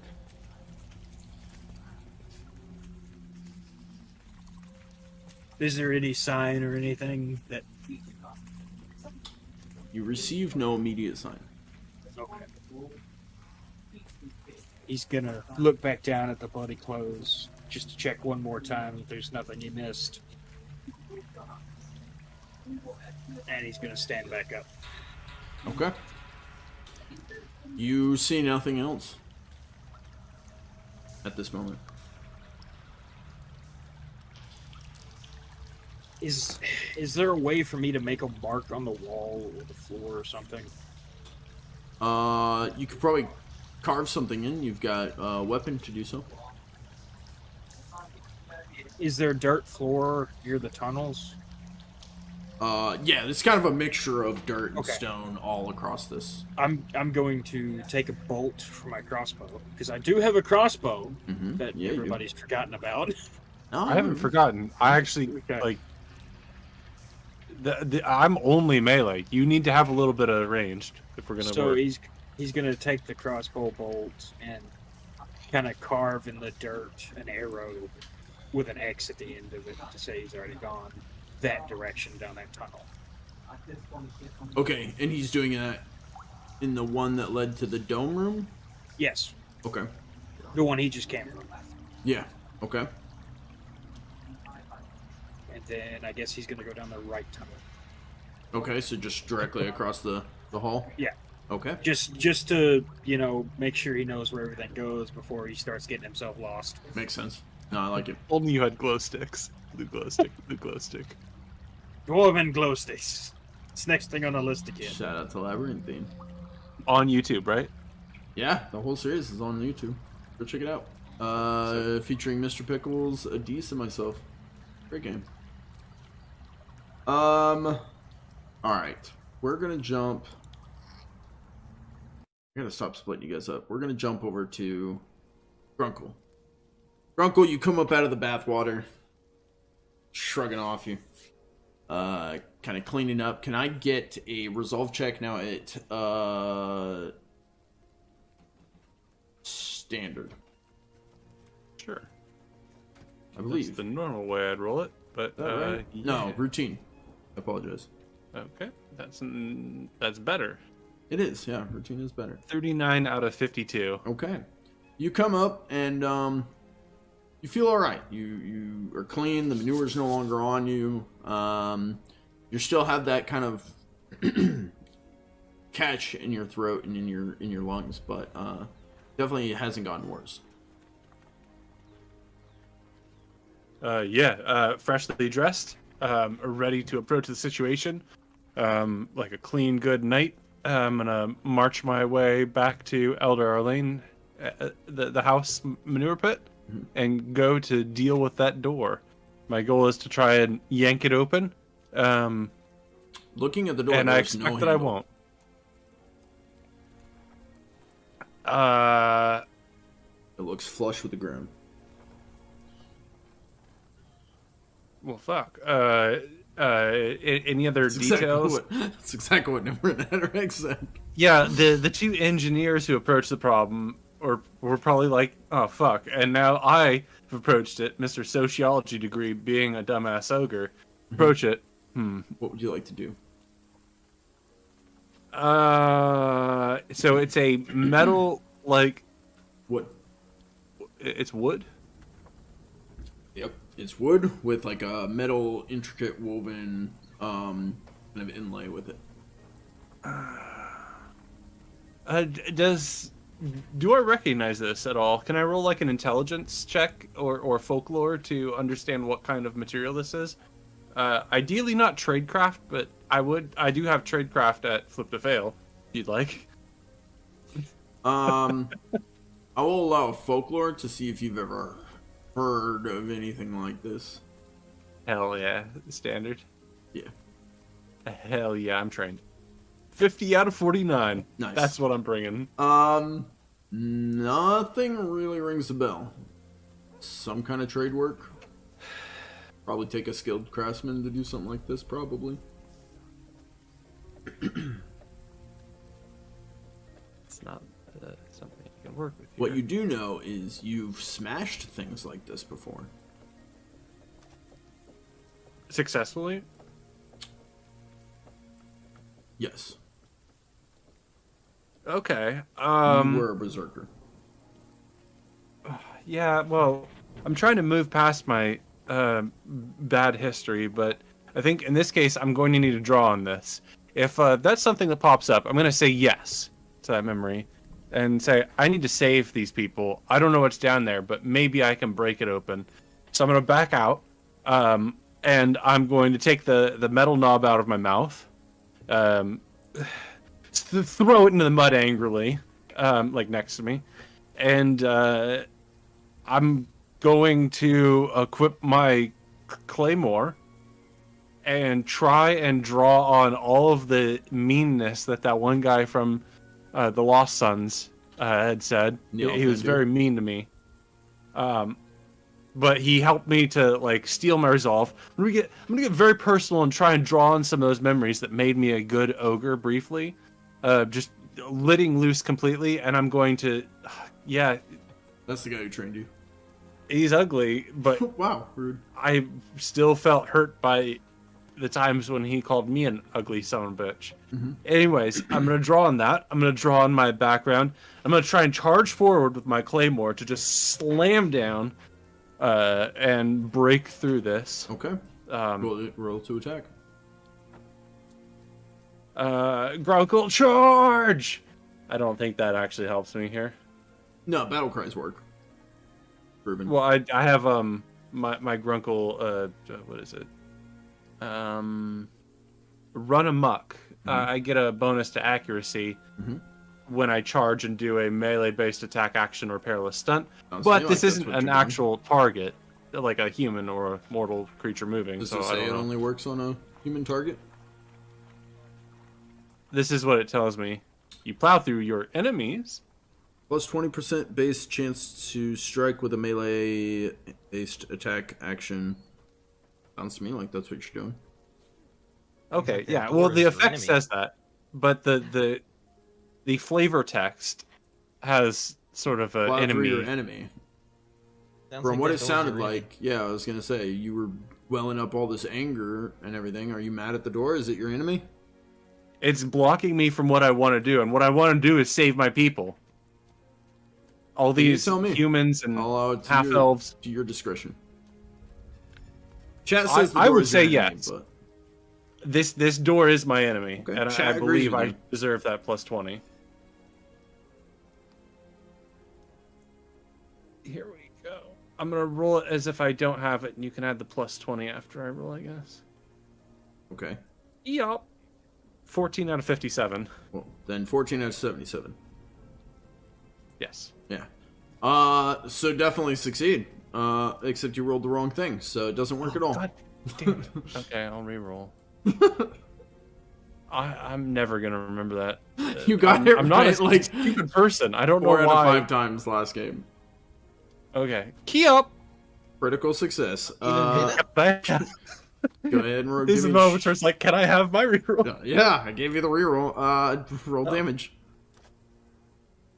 I need to look up the crits. I didn't look that up. Just to get into like the like stuff with my character, there's only one berserker talent I don't have. It's overwhelming force, where if I use a two-handed weapon and I get a critical on an attack, then I inflict ruined on my choice of target thing. So I can ruin their weapon, ruin their armor, ruin their shield. It's dealer's choice, which is something I haven't taken because I haven't had a two-handed weapon until this point. Yeah, key up. And here's my damage. 8. But the claymore that you gave me has adaptable, which means I can use an action point, if I can in this weird situation, to add another d6 to the damage. Yep. Yeah, Goel, no. 2 to charge, 1 to attack. You didn't save an action point for that. Oh yeah, good point. GP. Actually, I think it's punishing. If I said adaptable, it's actually punishing. Yeah, both. No, you said adaptable. Punishing, you could also spend an extra action point if you had one to do 1d6 extra fury die. Oh shit. Oh no, adaptable gives +1 damage. So Yeah. that should be Plus a 1 9. damage, the punishing would do plus 1d6. But you didn't. Yeah. You don't have an action point. You don't get to do either of those. Adaptable is just 2-hand weapon, and I believe Torvekek's axe has that. Yeah, and I think it's anything that's wielded in 2 hands like that. Okay, so overall 8 damage. You charge up, bring the sword overhead, and bring it down on top of this wood. Doom! Bounces off. Pretty like just like one, I don't have a good hit at all. It doesn't seem like your claymore was able to penetrate this wood the way you did it. Oh, Gorthok's sword of the unyielding seems to yield pretty aggressively here. That's fucked up. Sorry, fair, I don't think that sword has done anything of much since anyone's seen it. I'm sorry, sword. Okay. So I can't break into this. Can I sneak attack it here? Do a little spin around, and then a slam down attack again, using a point to use my punishing if I hit. If you stand still right there and attack, you would technically still have 2 action points left over, so you could do both adaptable and punishing. Adaptable doesn't take an action point, though, does it? It does. Uh, Instead of 1 for action... No, for attack actions... Oh, you're right. Holy shit, I misread that. yeah, no, adaptable is just like a static thing. So you're and, right, it would have been 9 damage. Either way. Okay, I understand. Yes, so... But it does say a +1 in there. It's 7 + 1, so I think the 8 is correct. Oh, it already added it? I think so. 1... Yeah, I think you're right. Okay, so it already adds it. That's good to know. Okay. So now you can... You'll attack, but you'll add 1 to the extra fury die with your attack. If I do damage. Right, if you hit. 62 out of 57. Would you like to reroll? Yeah. 82 out of 57. Technically, you only need 2 action points. You could have... Oh, no, you can't aim. Yes. Grunkle Sanguine aim. temperament. Sanguine? Sanguine? It's something. Yeah. I have a hard time aiming, because I'm a Grunkle berserker! Tunk. Would you like If to only reroll? I had some rot gut gen, then I could just blow bubbles and explode this manure Someone pile. specifically told you they had rot gut gen, didn't give it to you. Well, it's not mine to take. I'm not a greedy ogre. Sure. Would you like to reroll? And he is a dwarf. You don't just demand a dwarf's alcohol. Say, oh, gimme. Sure. I'm polite. Especially a dwarf who's trying to try every alcohol and you didn't let him try any of yours. I'm not selfish. Grunkle's not going to have a panic attack outside this manure pile. He's going to realize when he's failed at something, and he's going to back up. And, no, fire's not going to solve anything, would it? In Grunkle's memory, did we burn down these places? More than likely. Huh, okay, well. Grunkle's going to use... can Grunkle use like an intelligence check to see if this manure pile is burnable or if it's too moist? He'll grab a pile, like a handful of it, I guess. I mean, he was like shoveling it earlier, so he's probably grabbed handfuls. Does it seem flammable or is it too wet? Seems too wet. The interior, like the outer shell of it, would have been too wet. You could have used the interior, but now it's been so displaced that basically it's all wet. Oh yeah, it's still raining. Grunkle will use the automatic hand cleaner in the sky, I guess, to wash his hands of the manure. That he didn't have to grab again. Yeah. Well, shit.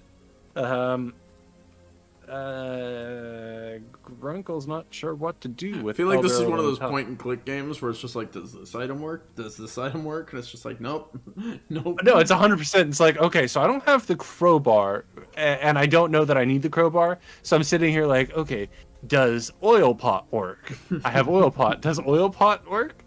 No. That's exactly what it feels like. I love those games, but Only when I can figure out what You want to time to do. think on it? Yeah, I think Grunkle has to pass the torch and think while sitting on the hillside for a moment, looking at Okay. the manure pile. We're going to be rejoining Wylfer out in the swamps as soon as we're back from our next 5-minute break. Thank you guys for watching. We will see you in just a second. So we find ourselves heading back out to the swamps.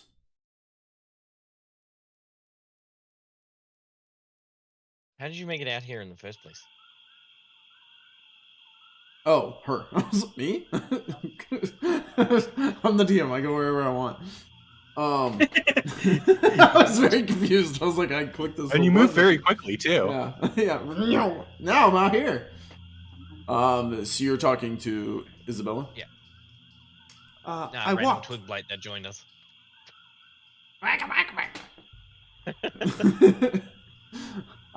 Sorry. That was funny.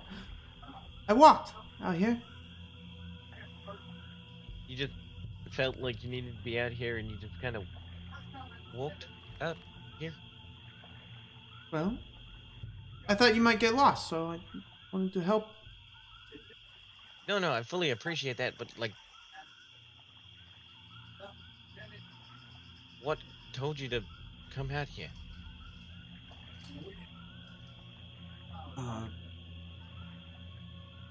The drawings did. The drawings. All right. Yeah. Have you not seen them? I can't say I have seen any. Oh. You see, she kind of looks back down to her pouch and looks to you, and she goes, "Well, maybe you will soon." Maybe.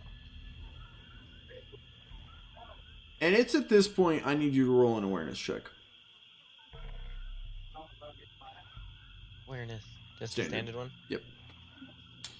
And while he does that, I want to give a real quick shout out to, hopefully I said this right, 1 Polska 3. Anyone know who that is? No, but hell yeah. No? Hell yeah. Shout out to you. Welcome. They just subscribed. Thank you. Hell yeah. Welcome to the party, Holska 1-3. 1 Polska 3. Yeah, sorry. I did the wrong order. Yeah. Welcome to the party. Polska. I believe Polska is how we're... Anyways.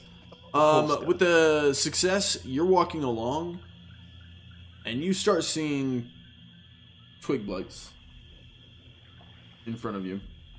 Just Are they across also the... your friends, or are they different from your friend? You see she turns, looks, and stops moving. As you see not 1 twig blight, not 3, not 5. As you look from left to right, 50, hundreds. We're still heading towards Arwin's Rest. You can see, you can hear the ocean. You can see some of the buildings and ruins of Arwin's Rest. But between you and Arwin's Rest, the lights. Alright, Isabel, don't judge. I pull out my torch. Is it dry now? Ish. Dry-ish.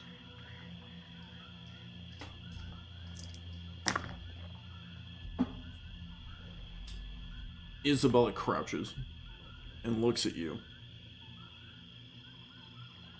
Hold this, and I hand her the torch. I take back the dagger. I reach into my backpack while holding my bow. And I would like to cast... Hang on. Oh, you put the dagger. I was like, wait, so you're holding a bow, a dagger, reaching in your backpack? No. Gave her the torch, grabbed the dagger, as I reached into my backpack, I put the dagger back into my backpack. Okay. I've got to hold one hand on my bow, and I would like to cast Candlelight one more time. Wait, can I ask a question really quick? Of course. So he's walking along, and the path is lined with these twig blights. No. He's walking along. The path leads into Arwin's Rest. Off the path to either side, throughout the woods, you can see blights. Oh, okay. That changes something. And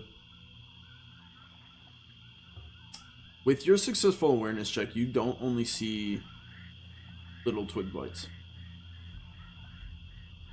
You see if I have these. So you see, do they have these? Yeah. So you see twig blights. Left, right, all over the place. Amongst them, you see tall, larger, spiked blights. Standing there, kind of swaying with the wind. They all seem not to be moving. They're all staring towards Arwin's Rest. Oh, they're not even looking at us? As many as you look at, they all seem to be looking at Arwin's Rest.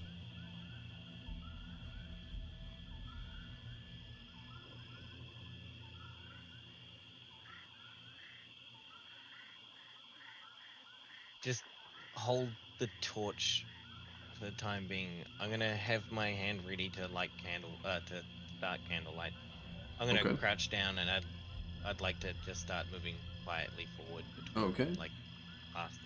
Can you roll stealth for me?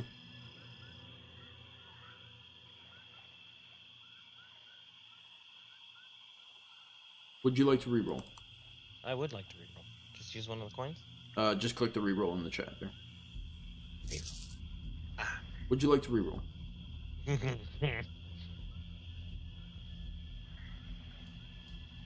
Who's already used a coin this It game? was me. And I failed with my reroll. You mind if I use another?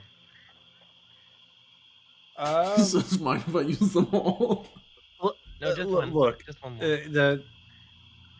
It's worth a try, I think, but we have to consider that our actions may screw over our comrades. So every time we take a coin, you have to acknowledge how much time we have left. Also, he don't loses forget, these coins. if I roll for Isabella and I want to reroll, I can use a misfortune to reroll for Isabella as well. It's not always enemies. Yeah, Wrath can as be well. cute. Not used one? Sorry? I think you should reroll it personally, but that's just my vote. Right. Go ahead. I mean, we're almost. How long till the end of the session? We got 45 Yep, minutes. that's why. 5 minutes. You take a step, and as you're about to put it down, you see a twig that you almost crunched. You pull it back. You take another step, and your foot loses footing, and you slide, but you catch yourself. And then you start moving quietly. And with her roll, she doesn't need to reroll. She moves right behind you. And as you guys move, the Blight army, you're moving through down this path. See, they're not moving. They're all just kind of swaying with the wind, watching. You see the twig blights. You see the larger needled trees. And then you see something different. Out of every 100 twig blights, you see maybe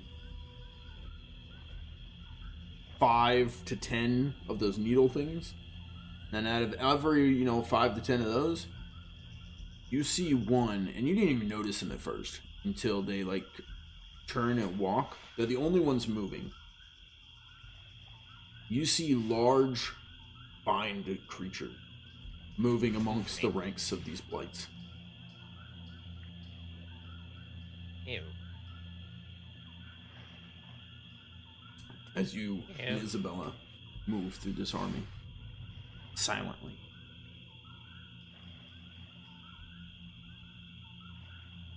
Meanwhile, it's a good thing you guys built a wall, right? Yeah, no. I'm filled with regret. Meanwhile, underground. Torvekek, you've headed off down another trail, another pathway. As you move down this pathway, you start to notice you can breathe a little clearer. You kind of go to wipe some of the blood away, and you notice that it's all dried. You're not currently bleeding. As this path is illuminated, even your lantern is not doing as much. This path is illuminated, and you see moss hanging from the walls with little trickles of water going down them, and it's all lighting this pathway. corridor. Right. Are the monster things still following me? There's one walking behind you. So it has no hesitation following me down here. Doesn't seem to.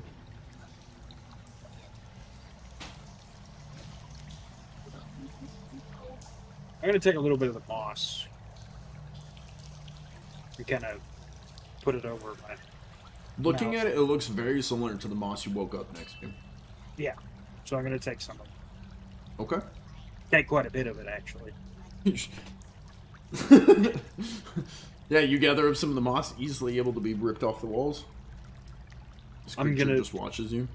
Send a silent prayer to that random goddess that may or may not still be alive. In thanks for finding this shit. And I guess I'll keep going down the path till I hit something. I hit a rope or something. Okay. You continue on down this lit tunnel. And as you move, your feet slosh in the little streams of water going down. You can tell you're going further down because the water flow along the ground is kind of creating a little stream heading that way. And as you walk, you start to hear humming. At first, a soft, low, single. And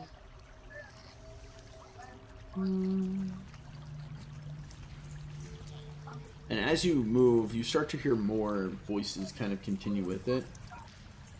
And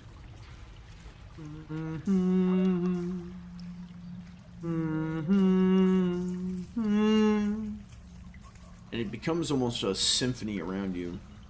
And then it fades to a single hum from one corridor up ahead off the right side.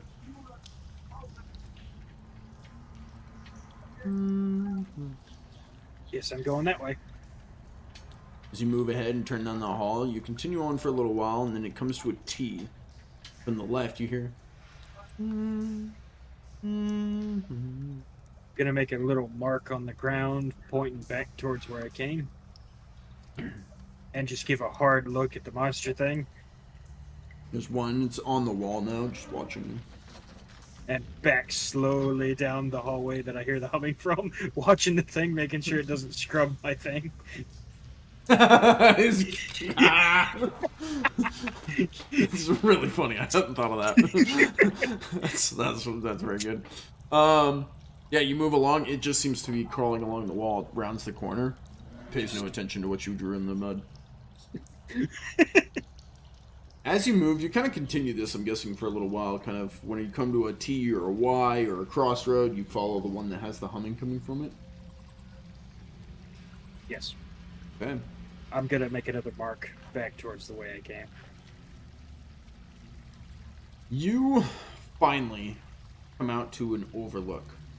It almost looks like an old balcony. Think of like maybe like an opera house, and you like have like really high up. You step out, and there's like a balcony there, and you look down over, you know, the rest of the room and the stage and everything, right?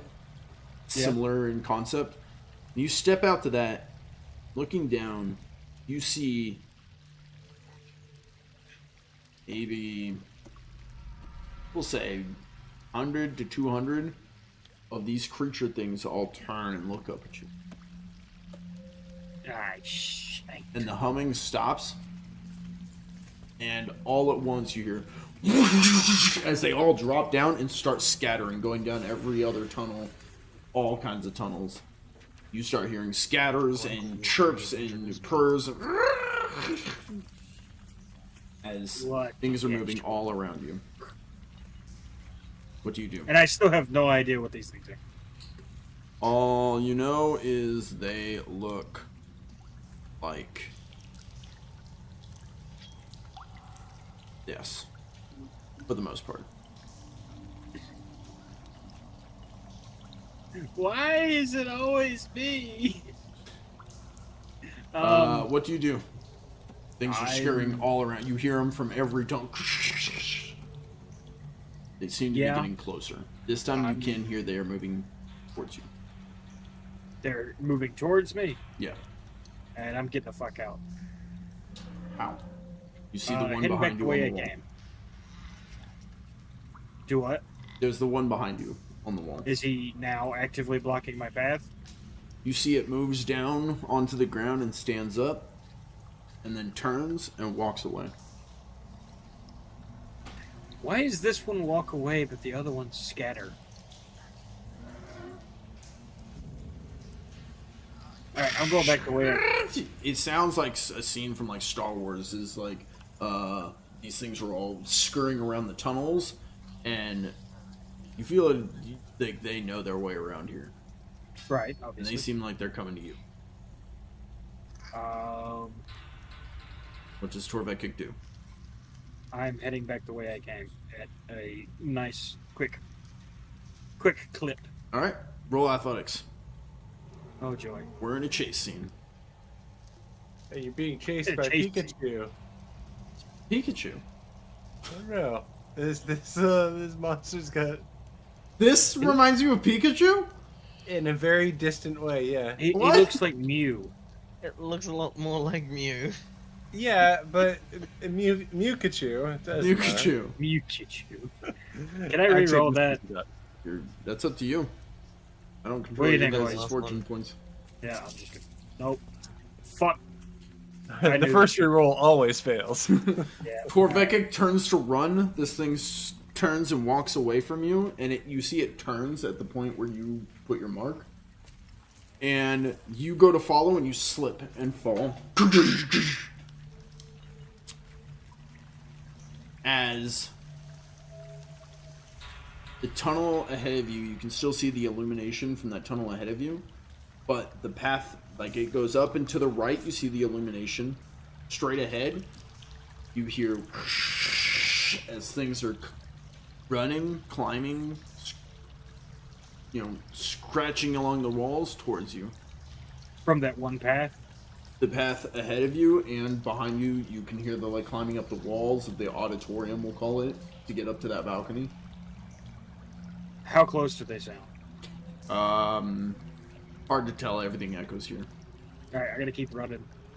Okay, give me a athletics check. Wrath, one of these days.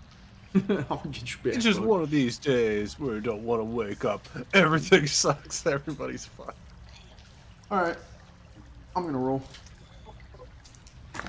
So, can I just die now, please? I'm gonna use a fortune point and reroll.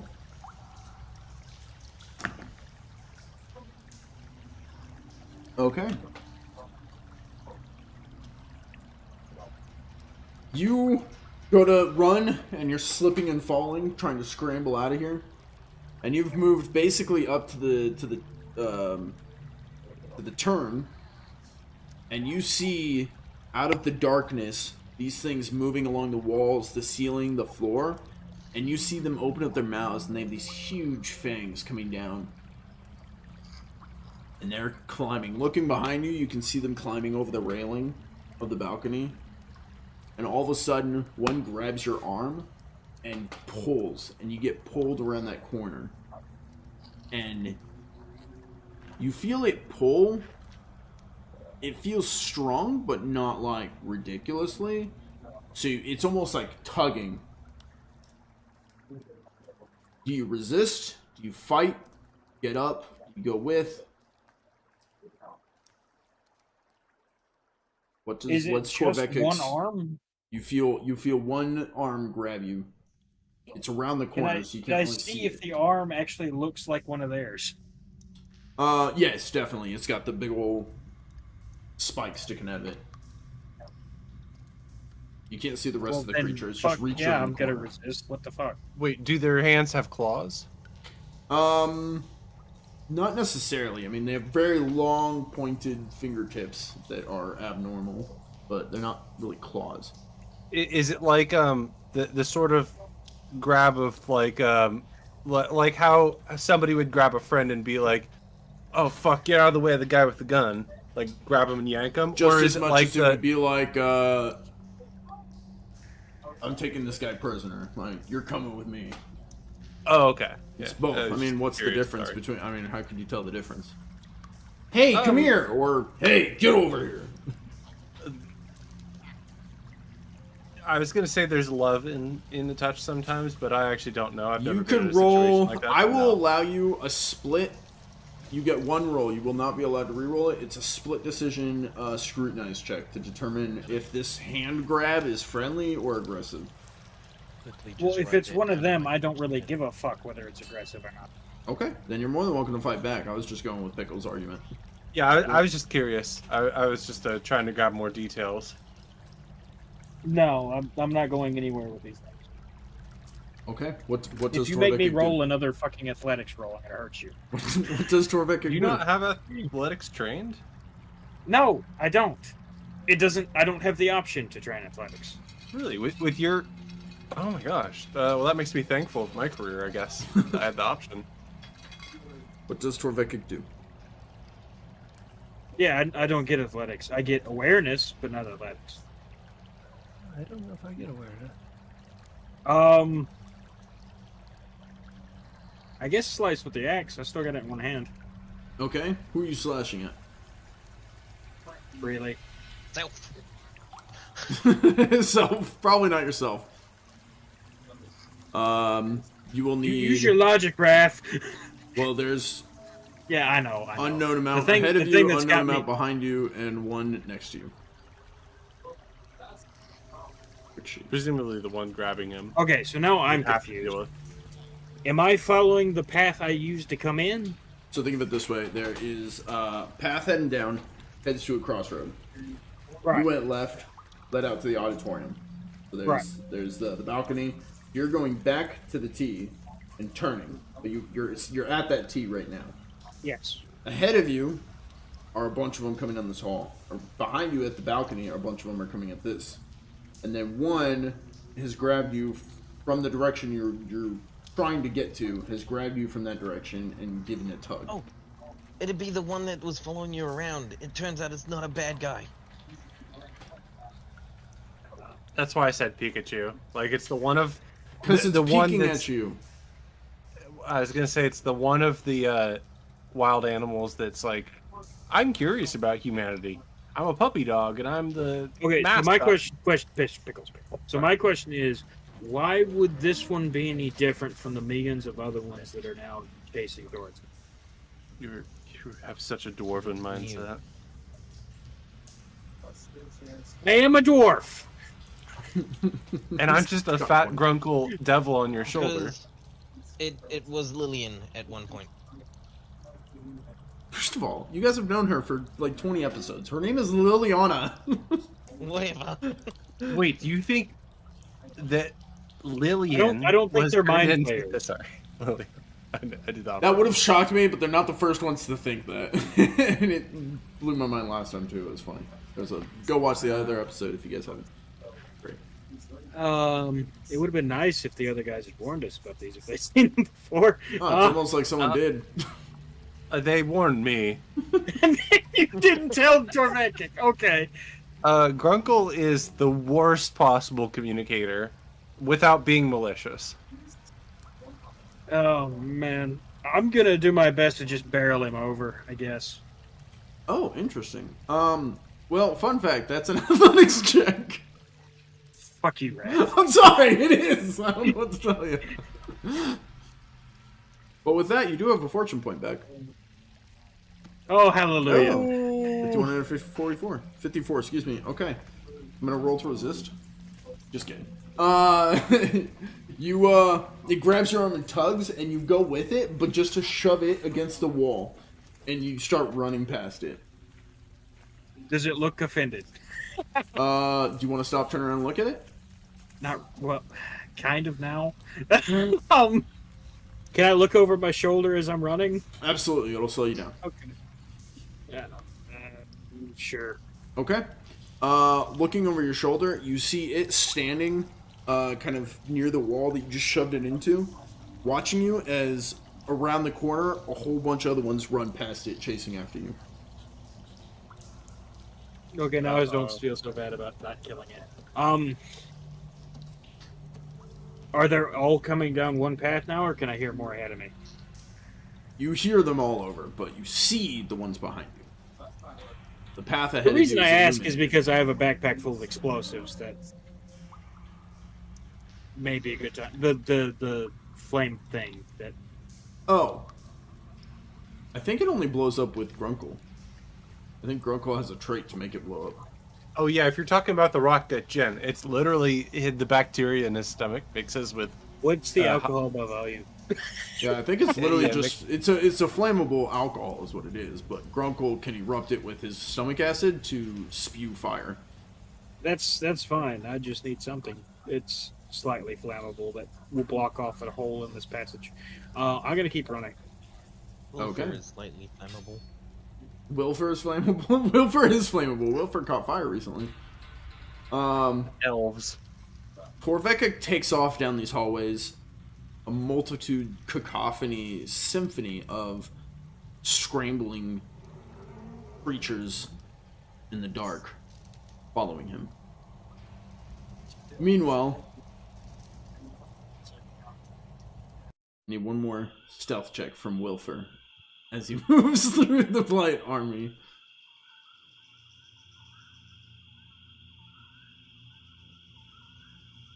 Would you like to It was reroll just that? a standard roll, right? Yep. Well, Torvekek didn't use it. That was the wrong thing. You Oh, need I to click the didn't reroll. reroll. Go I ahead. Click clicked the the wrong reroll. button. There you go. Boop. Alright. As you move, you see Arwin's Rest. Now, where once there could have been a palisade wall and a gatehouse here, there is not. There could have been this. And you move. There may have once been. You get up onto your knees and you start running into the town of Arwin's Rest. And as you start moving, Isabella takes off running with you. I believe she's still carrying a torch. Yep, still carrying the torch. Running with you. You see the blights turn and start moving in and closing, and you see ahead of you like the space closing and then moving onto the path. I'm gonna need. Depends on how you do this. Do you want to like slide or dive through, or do you want to plow through, or how do you want to get past these blights? With the torch that Isabella's carrying and my ability to like candlelight. Okay. Interesting. Roll for me. Incantation at standard difficulty. As you grab the torch and go to ignite, you light up the torch. What do? The torch ignites. Put it ahead of me and just kind of plow through them. Plow through them. Okay, give me an athletics check at routine difficulty. I would like to also say, as I took it out of her hand, I grabbed her other hand with my other hand and I swear, throughout this whole episode, I'm just imagining Wylfer with like 4 hands. I'm doing this and one of these and one of that. So, while she was holding the torch, I lit the torch. I grabbed the torch out of her hand and grabbed her other hand and... Absolutely. No, you're absolutely able to do that. What was I rolling, sir? Athletics at routine difficulty.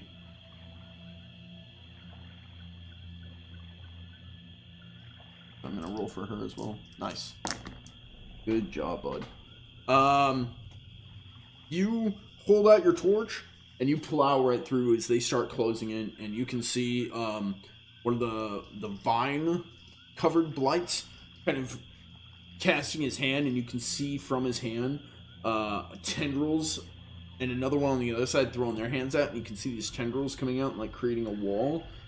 As you stick out your torch and kind of barrel through, tumbling out the other side, you and Isabella spew onto the other side, rolling in the dirt. See the town of Arwin's Rest. You see no one guarding the perimeter. You're back in Arwin's Rest. Meanwhile, is Pickles here?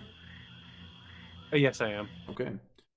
Meanwhile, Pickles, you're up north at Elder Arlain's house. What would you like to do? Yeah, well, I've been sitting in the Actually, the before you mud answer that, outside of the. Sorry. real quick, is that Danny? She's kissed him a few times, I think so. We would hope so. Hi, welcome back. Happy birthday to Danny. Happy birthday to you, Danny. Happy birthday to Danny. Happy birthday to Danny. Do you feel more embarrassed about singing that than? Happy birthday to Danny. There you go. Sorry, Anyways. that's just giving me an energy drink. It's his significant other's birthday, so huge shout out to Danny. This episode is in honor of her, probably. She's great. So anyways, Mr. Pickles, what does Grunkle do? Yeah, sitting outside the mud, realizing he can't break his way into this magic man's hut or his shit hatch. Grunkle is going to, I guess, make his way back down to the bar, Hobbs Lodge. His idea is to grab a little bit of food, grab a little bit of drink, and then perhaps head over to the crossing. So he'll spend some time in Hobbs Lodge if anything pops up that attracts attention, but otherwise he's going to prepare to go on a little trek outside of town. He's hoping that Torvekek emerges from the basement to be like, oh, I found something cool. But, So you're going to Hobbs Lodge to then go where? Also, just so you know, chat's all wishing Danny a happy birthday. Going to Hobbs Lodge to then, if nothing happens while I have a quick meal and a beer, to then go out to the crossroads, I guess, because there had been bloodshed there. Silent Blood Rose. Oh God, there was something you said about Silent Blood Rose that I was missing. It was down the basement, but Grunkle doesn't want to go down there. Right? Did I say it was down the base? The bloodshed by Liliana. Oh. You said that the silent watchamajig grows where blood has been shed. Yeah, but he mentioned something this session. I think that was down in the basement in the tunnel that Grunkle is kind of adverse to because he failed his resolve check down there. I mentioned Torvekek specifically finding it and praying next to it as he did the last time he found it. Well, Grunkle wasn't there for that. Okay. Like I get that. Yeah, it was down there, but Grunkle wasn't. Listen, and Grunkle I failed his planned resolve. for Grunkle to find it. Torvekek went there. It's not my fault that Torvekek's the one who keeps finding it and leaving it. You guys just chose was. this. So You said you never said there was a flower there yet. You just said it was the weed. He knows now. You said there were but- buds. Yep. And buds technically imply a little bit of color, but You were at talking, the same time, you don't harvest. We're talking buds, the first you time know. you went through there, it wasn't quiet. When you went back, Yeah, you were but when I came stealthing back- and it was quiet, so it was just starting to grow again. Right, God, this but is it the wasn't. hardest. It wasn't flowered yet, so I didn't take it. Yeah, Sure. but you didn't wait there either, and Grunkle would have.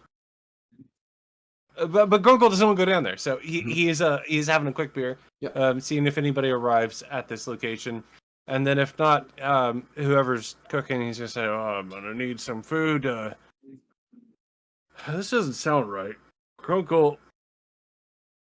Yeah, it's just Bjorn and Granny Evelyn there. You can see Bjorn's mixing some poultices together.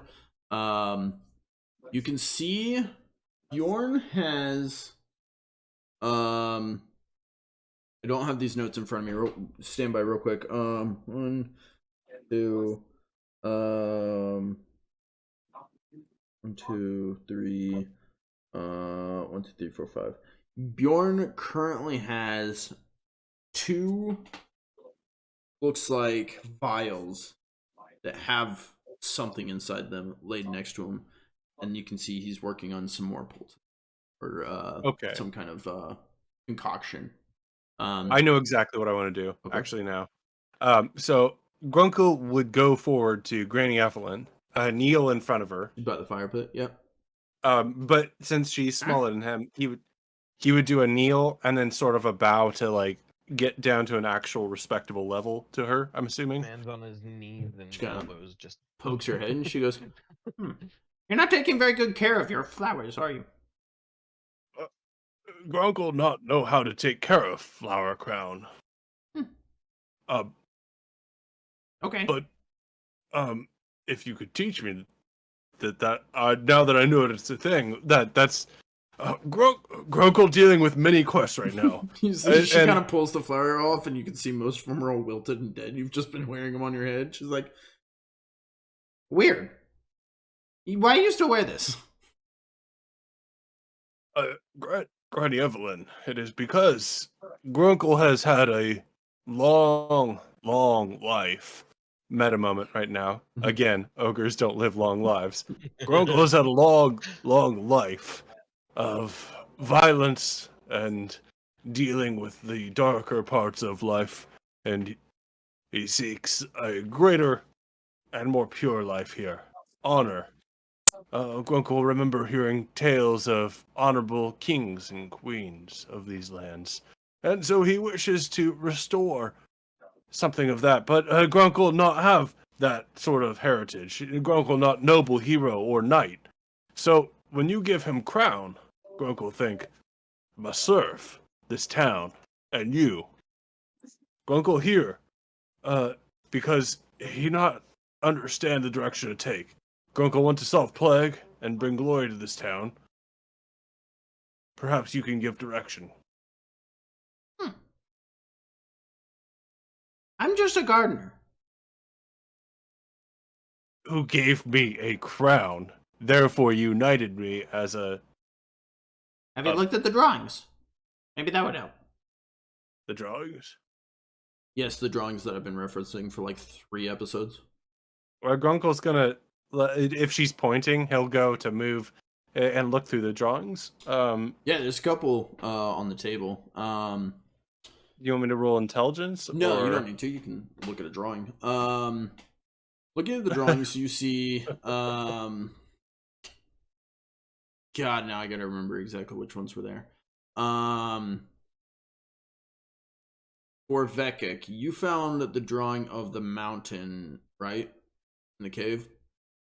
Yes. Okay, so that one's not here. Okay, I know which one is here. You see a drawing with, it looks like a man's body, but the head is a cage, and there's 2 hands gripping the cage bars, and like a face, just eyes and stuff peering through the dark of the cage. That's one. Is it the man's own arms gripping it, or are Yes, its arms it's like... the man's own arms gripping the cage, and it looks like his head is the cage, but then there's eyes and stuff peering out of the dark from within the cage. Gotcha. Okay. So you see that drawing. You see a drawing of, it looks like a man in what looks to be a large room. There's a big old chair behind him, standing there, arms crossed, watching. And when you look at that one, you feel the eyes of this man look at you.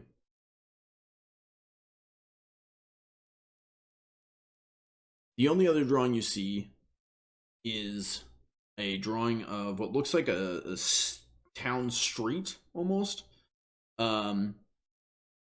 Completely, it's weird. It's got like all these cracks and stuff over it. And then you see what look to be 3, you could only describe them as gremlins, moving across the street, but all of them turned and looking at the photographer, even though it's a drawing. You know what I'm talking about? Yeah. The source of the drawing. Yeah. Or frame of Turn, reference, I should looking say. towards the frame of reference. Yep. Grunkle not know these terms, but he get the point.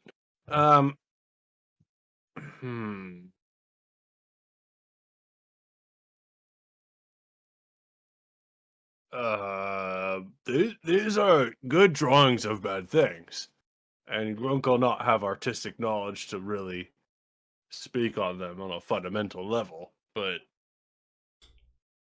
The only other, oh, she does have drawings that she can show you too. She showed Adarag. She pulls out, she has a drawing with what looks to be like a emote, you know, just a circle with 2 eyes and a mouth, but it's a sad face, and then a pile of what you would first think is maybe like a pile of shit. It's like pile and then like little stinking clouds coming off of it, and then a circle with a happy face. But looking at that pile, it looks a lot like the pile of moss that was next to Torvekek's head. And it's not stinking lines, it's like shining. Okay. Grunkle's gonna take all of these drawings. And eat him.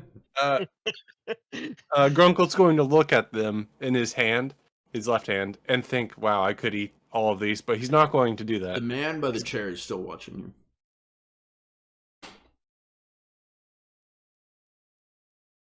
Grunkle's going to like try and make them a little bit more organized, these papers in his hand. They're probably different sizes, but he'll like kind of shuffle them together, and he'll approach. They all look the like man. children's drawings. Like, Yeah. very well done. Grunkle is an ogre, so he might not fully get that, but Yeah. They all look like Grunkle drawings. they're all evidence to him anyways, Detective G. He's gonna move over to that old man who's staring at him. Do I recognize him? Yeah, he's in the drawing. Can't really move over to him. He's a drawing in your hand. Oh my god. And he's staring. Oh my god. Oh, okay. Yeah, the drawing is staring at you. Oh, Jesus It's a drawing Christ. of a I missed man that in a part large entirely. room. It seems like there's a large chair behind him. He's standing in this large old room, hands crossed, staring at you. I would move outside where nobody's looking at me before I answer him. The only person looking at you is in the drawing.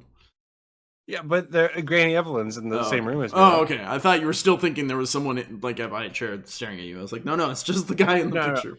Yeah, no, I take this and the drawings out, like just outside, and then maybe walk around like a half block away, Okay. and I'll be like, "Hello, man in picture, can you hear me?" You hear a response, Oh but fuck! it is not the way you think. You hear the wind blow and a whisper carried on it, and you turn towards the direction it came from.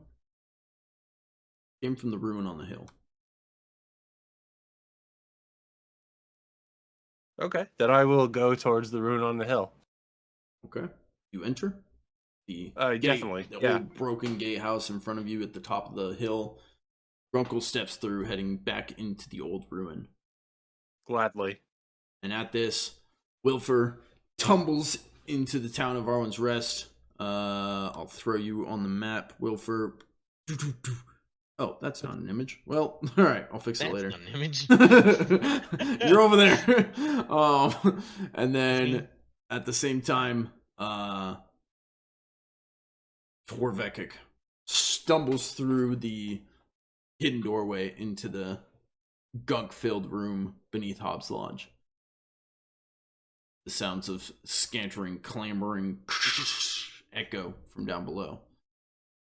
But this is where we're going to be wrapping up this episode 29 of King's Crossing, featuring Grunkle, played by Mr. Pickles, Torvekek, played by Fred, and Wylfer, played by Shifty. Huge shout out to the players for being here. Thank you guys so much for being here.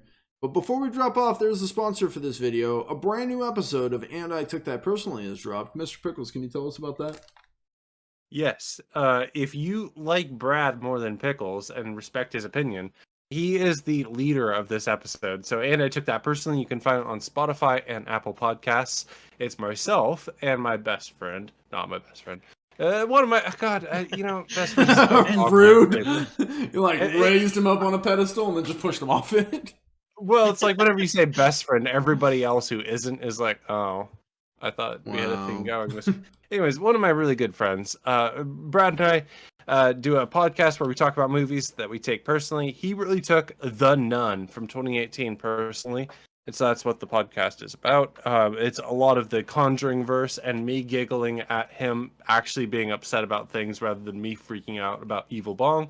So if you want to hear us talk about movies... Hey, I like the Evil Bong episodes.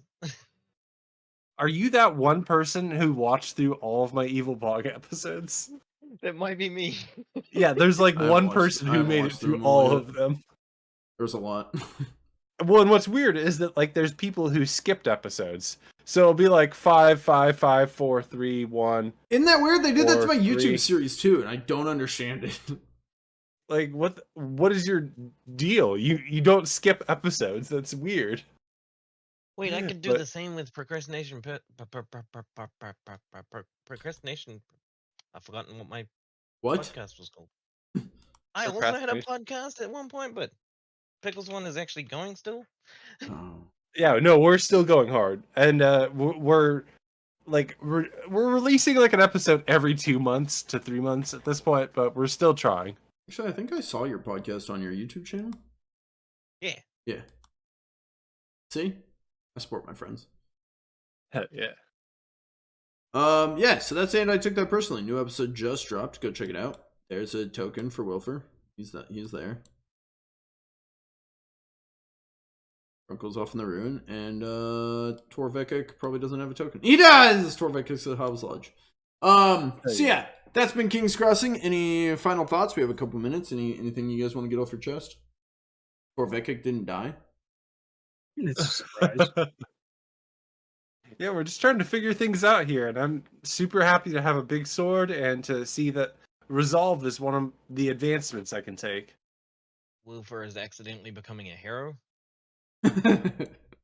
I always believed Wylfer could be a hero. We're heroes deep down, I'm whether you like it or not. really interested to see the reunion between you three, where you guys are just like, "Oh yeah, you're alive." The whole three of us are gonna be like, "Shit's going down." Well, except Grunkle. I think Grunkle's just like, doo. Well, no, Yeah, he could be Grunkle's like, optimistic. "Yo, the pictures can see us, guys." gonna get to Hobbs Lodge. I'm gonna be like, "Where is everyone?" You're like, "There's a blight army." He's like, "There's an alien army." He's like, "The pictures can see us." Grunkle will be like, Wrath is pulling. I found this. Wrath is pulling a Harry Potter, but he doesn't know it. I'm not gonna point it out to him. Oh, I've never seen. Harry There's Potter. so What am I much doing? shit wrong with this town. In Harry Everybody Potter, ride. in Harry Potter, like pictures move as if the people are still alive in them.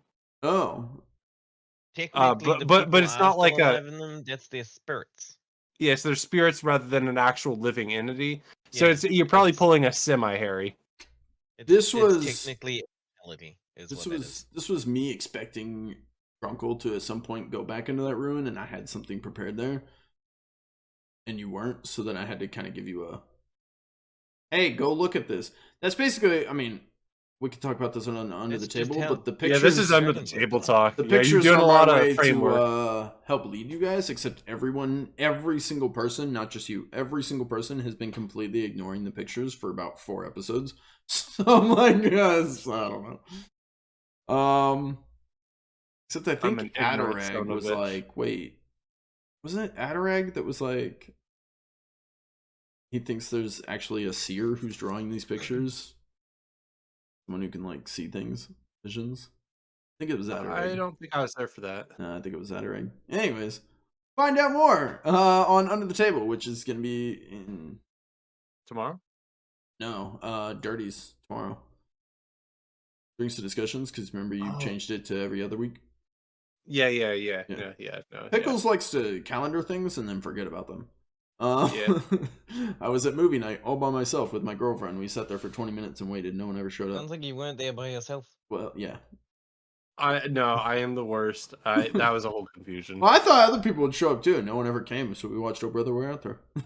But anyways, yeah, so you guys are gonna have one more episode before we get into Under the Table, so make sure you guys have your notes or whatever you guys prefer to do, because for anyone who shows up to Under the Table, it'll be 2 episodes for your group, 2 episodes for their group, and we'll have to all come together and talk about it. So Under the Table is a post-game talk show where both groups, there are 2 groups going through this. If you've heard of Nimwort and Adarag, that's the other group. They all come together around an open table. We get to have an open discussion, which recently has just been an hour of recapping the episodes, but I'm fixing that, and it'll be actually us breaking down the episodes and talking and getting into the behind-the-scenes stuff and answering questions and so on and so forth. So you guys will be able to see that in just a bit. There's going to be 4 episodes and Under the Table, 4 episodes Under the Table, so on and so forth. But anyways, that's it for episode 29. Huge shout out to the players. Huge shout out to Danny. Happy birthday. And I think that's it from us. So, Polska, thank you for the sub. And confirmed under the table talks. Oh, confirmed. It's under the table talk. Stop cutting into your content. Yeah, my bad. I get excited. I like talking about stuff. But this is where we're gonna wrap up this episode, ending just a couple minutes early, but that's fine. Thank you guys for joining. We will see you in the next video. Later. Adios. I love you.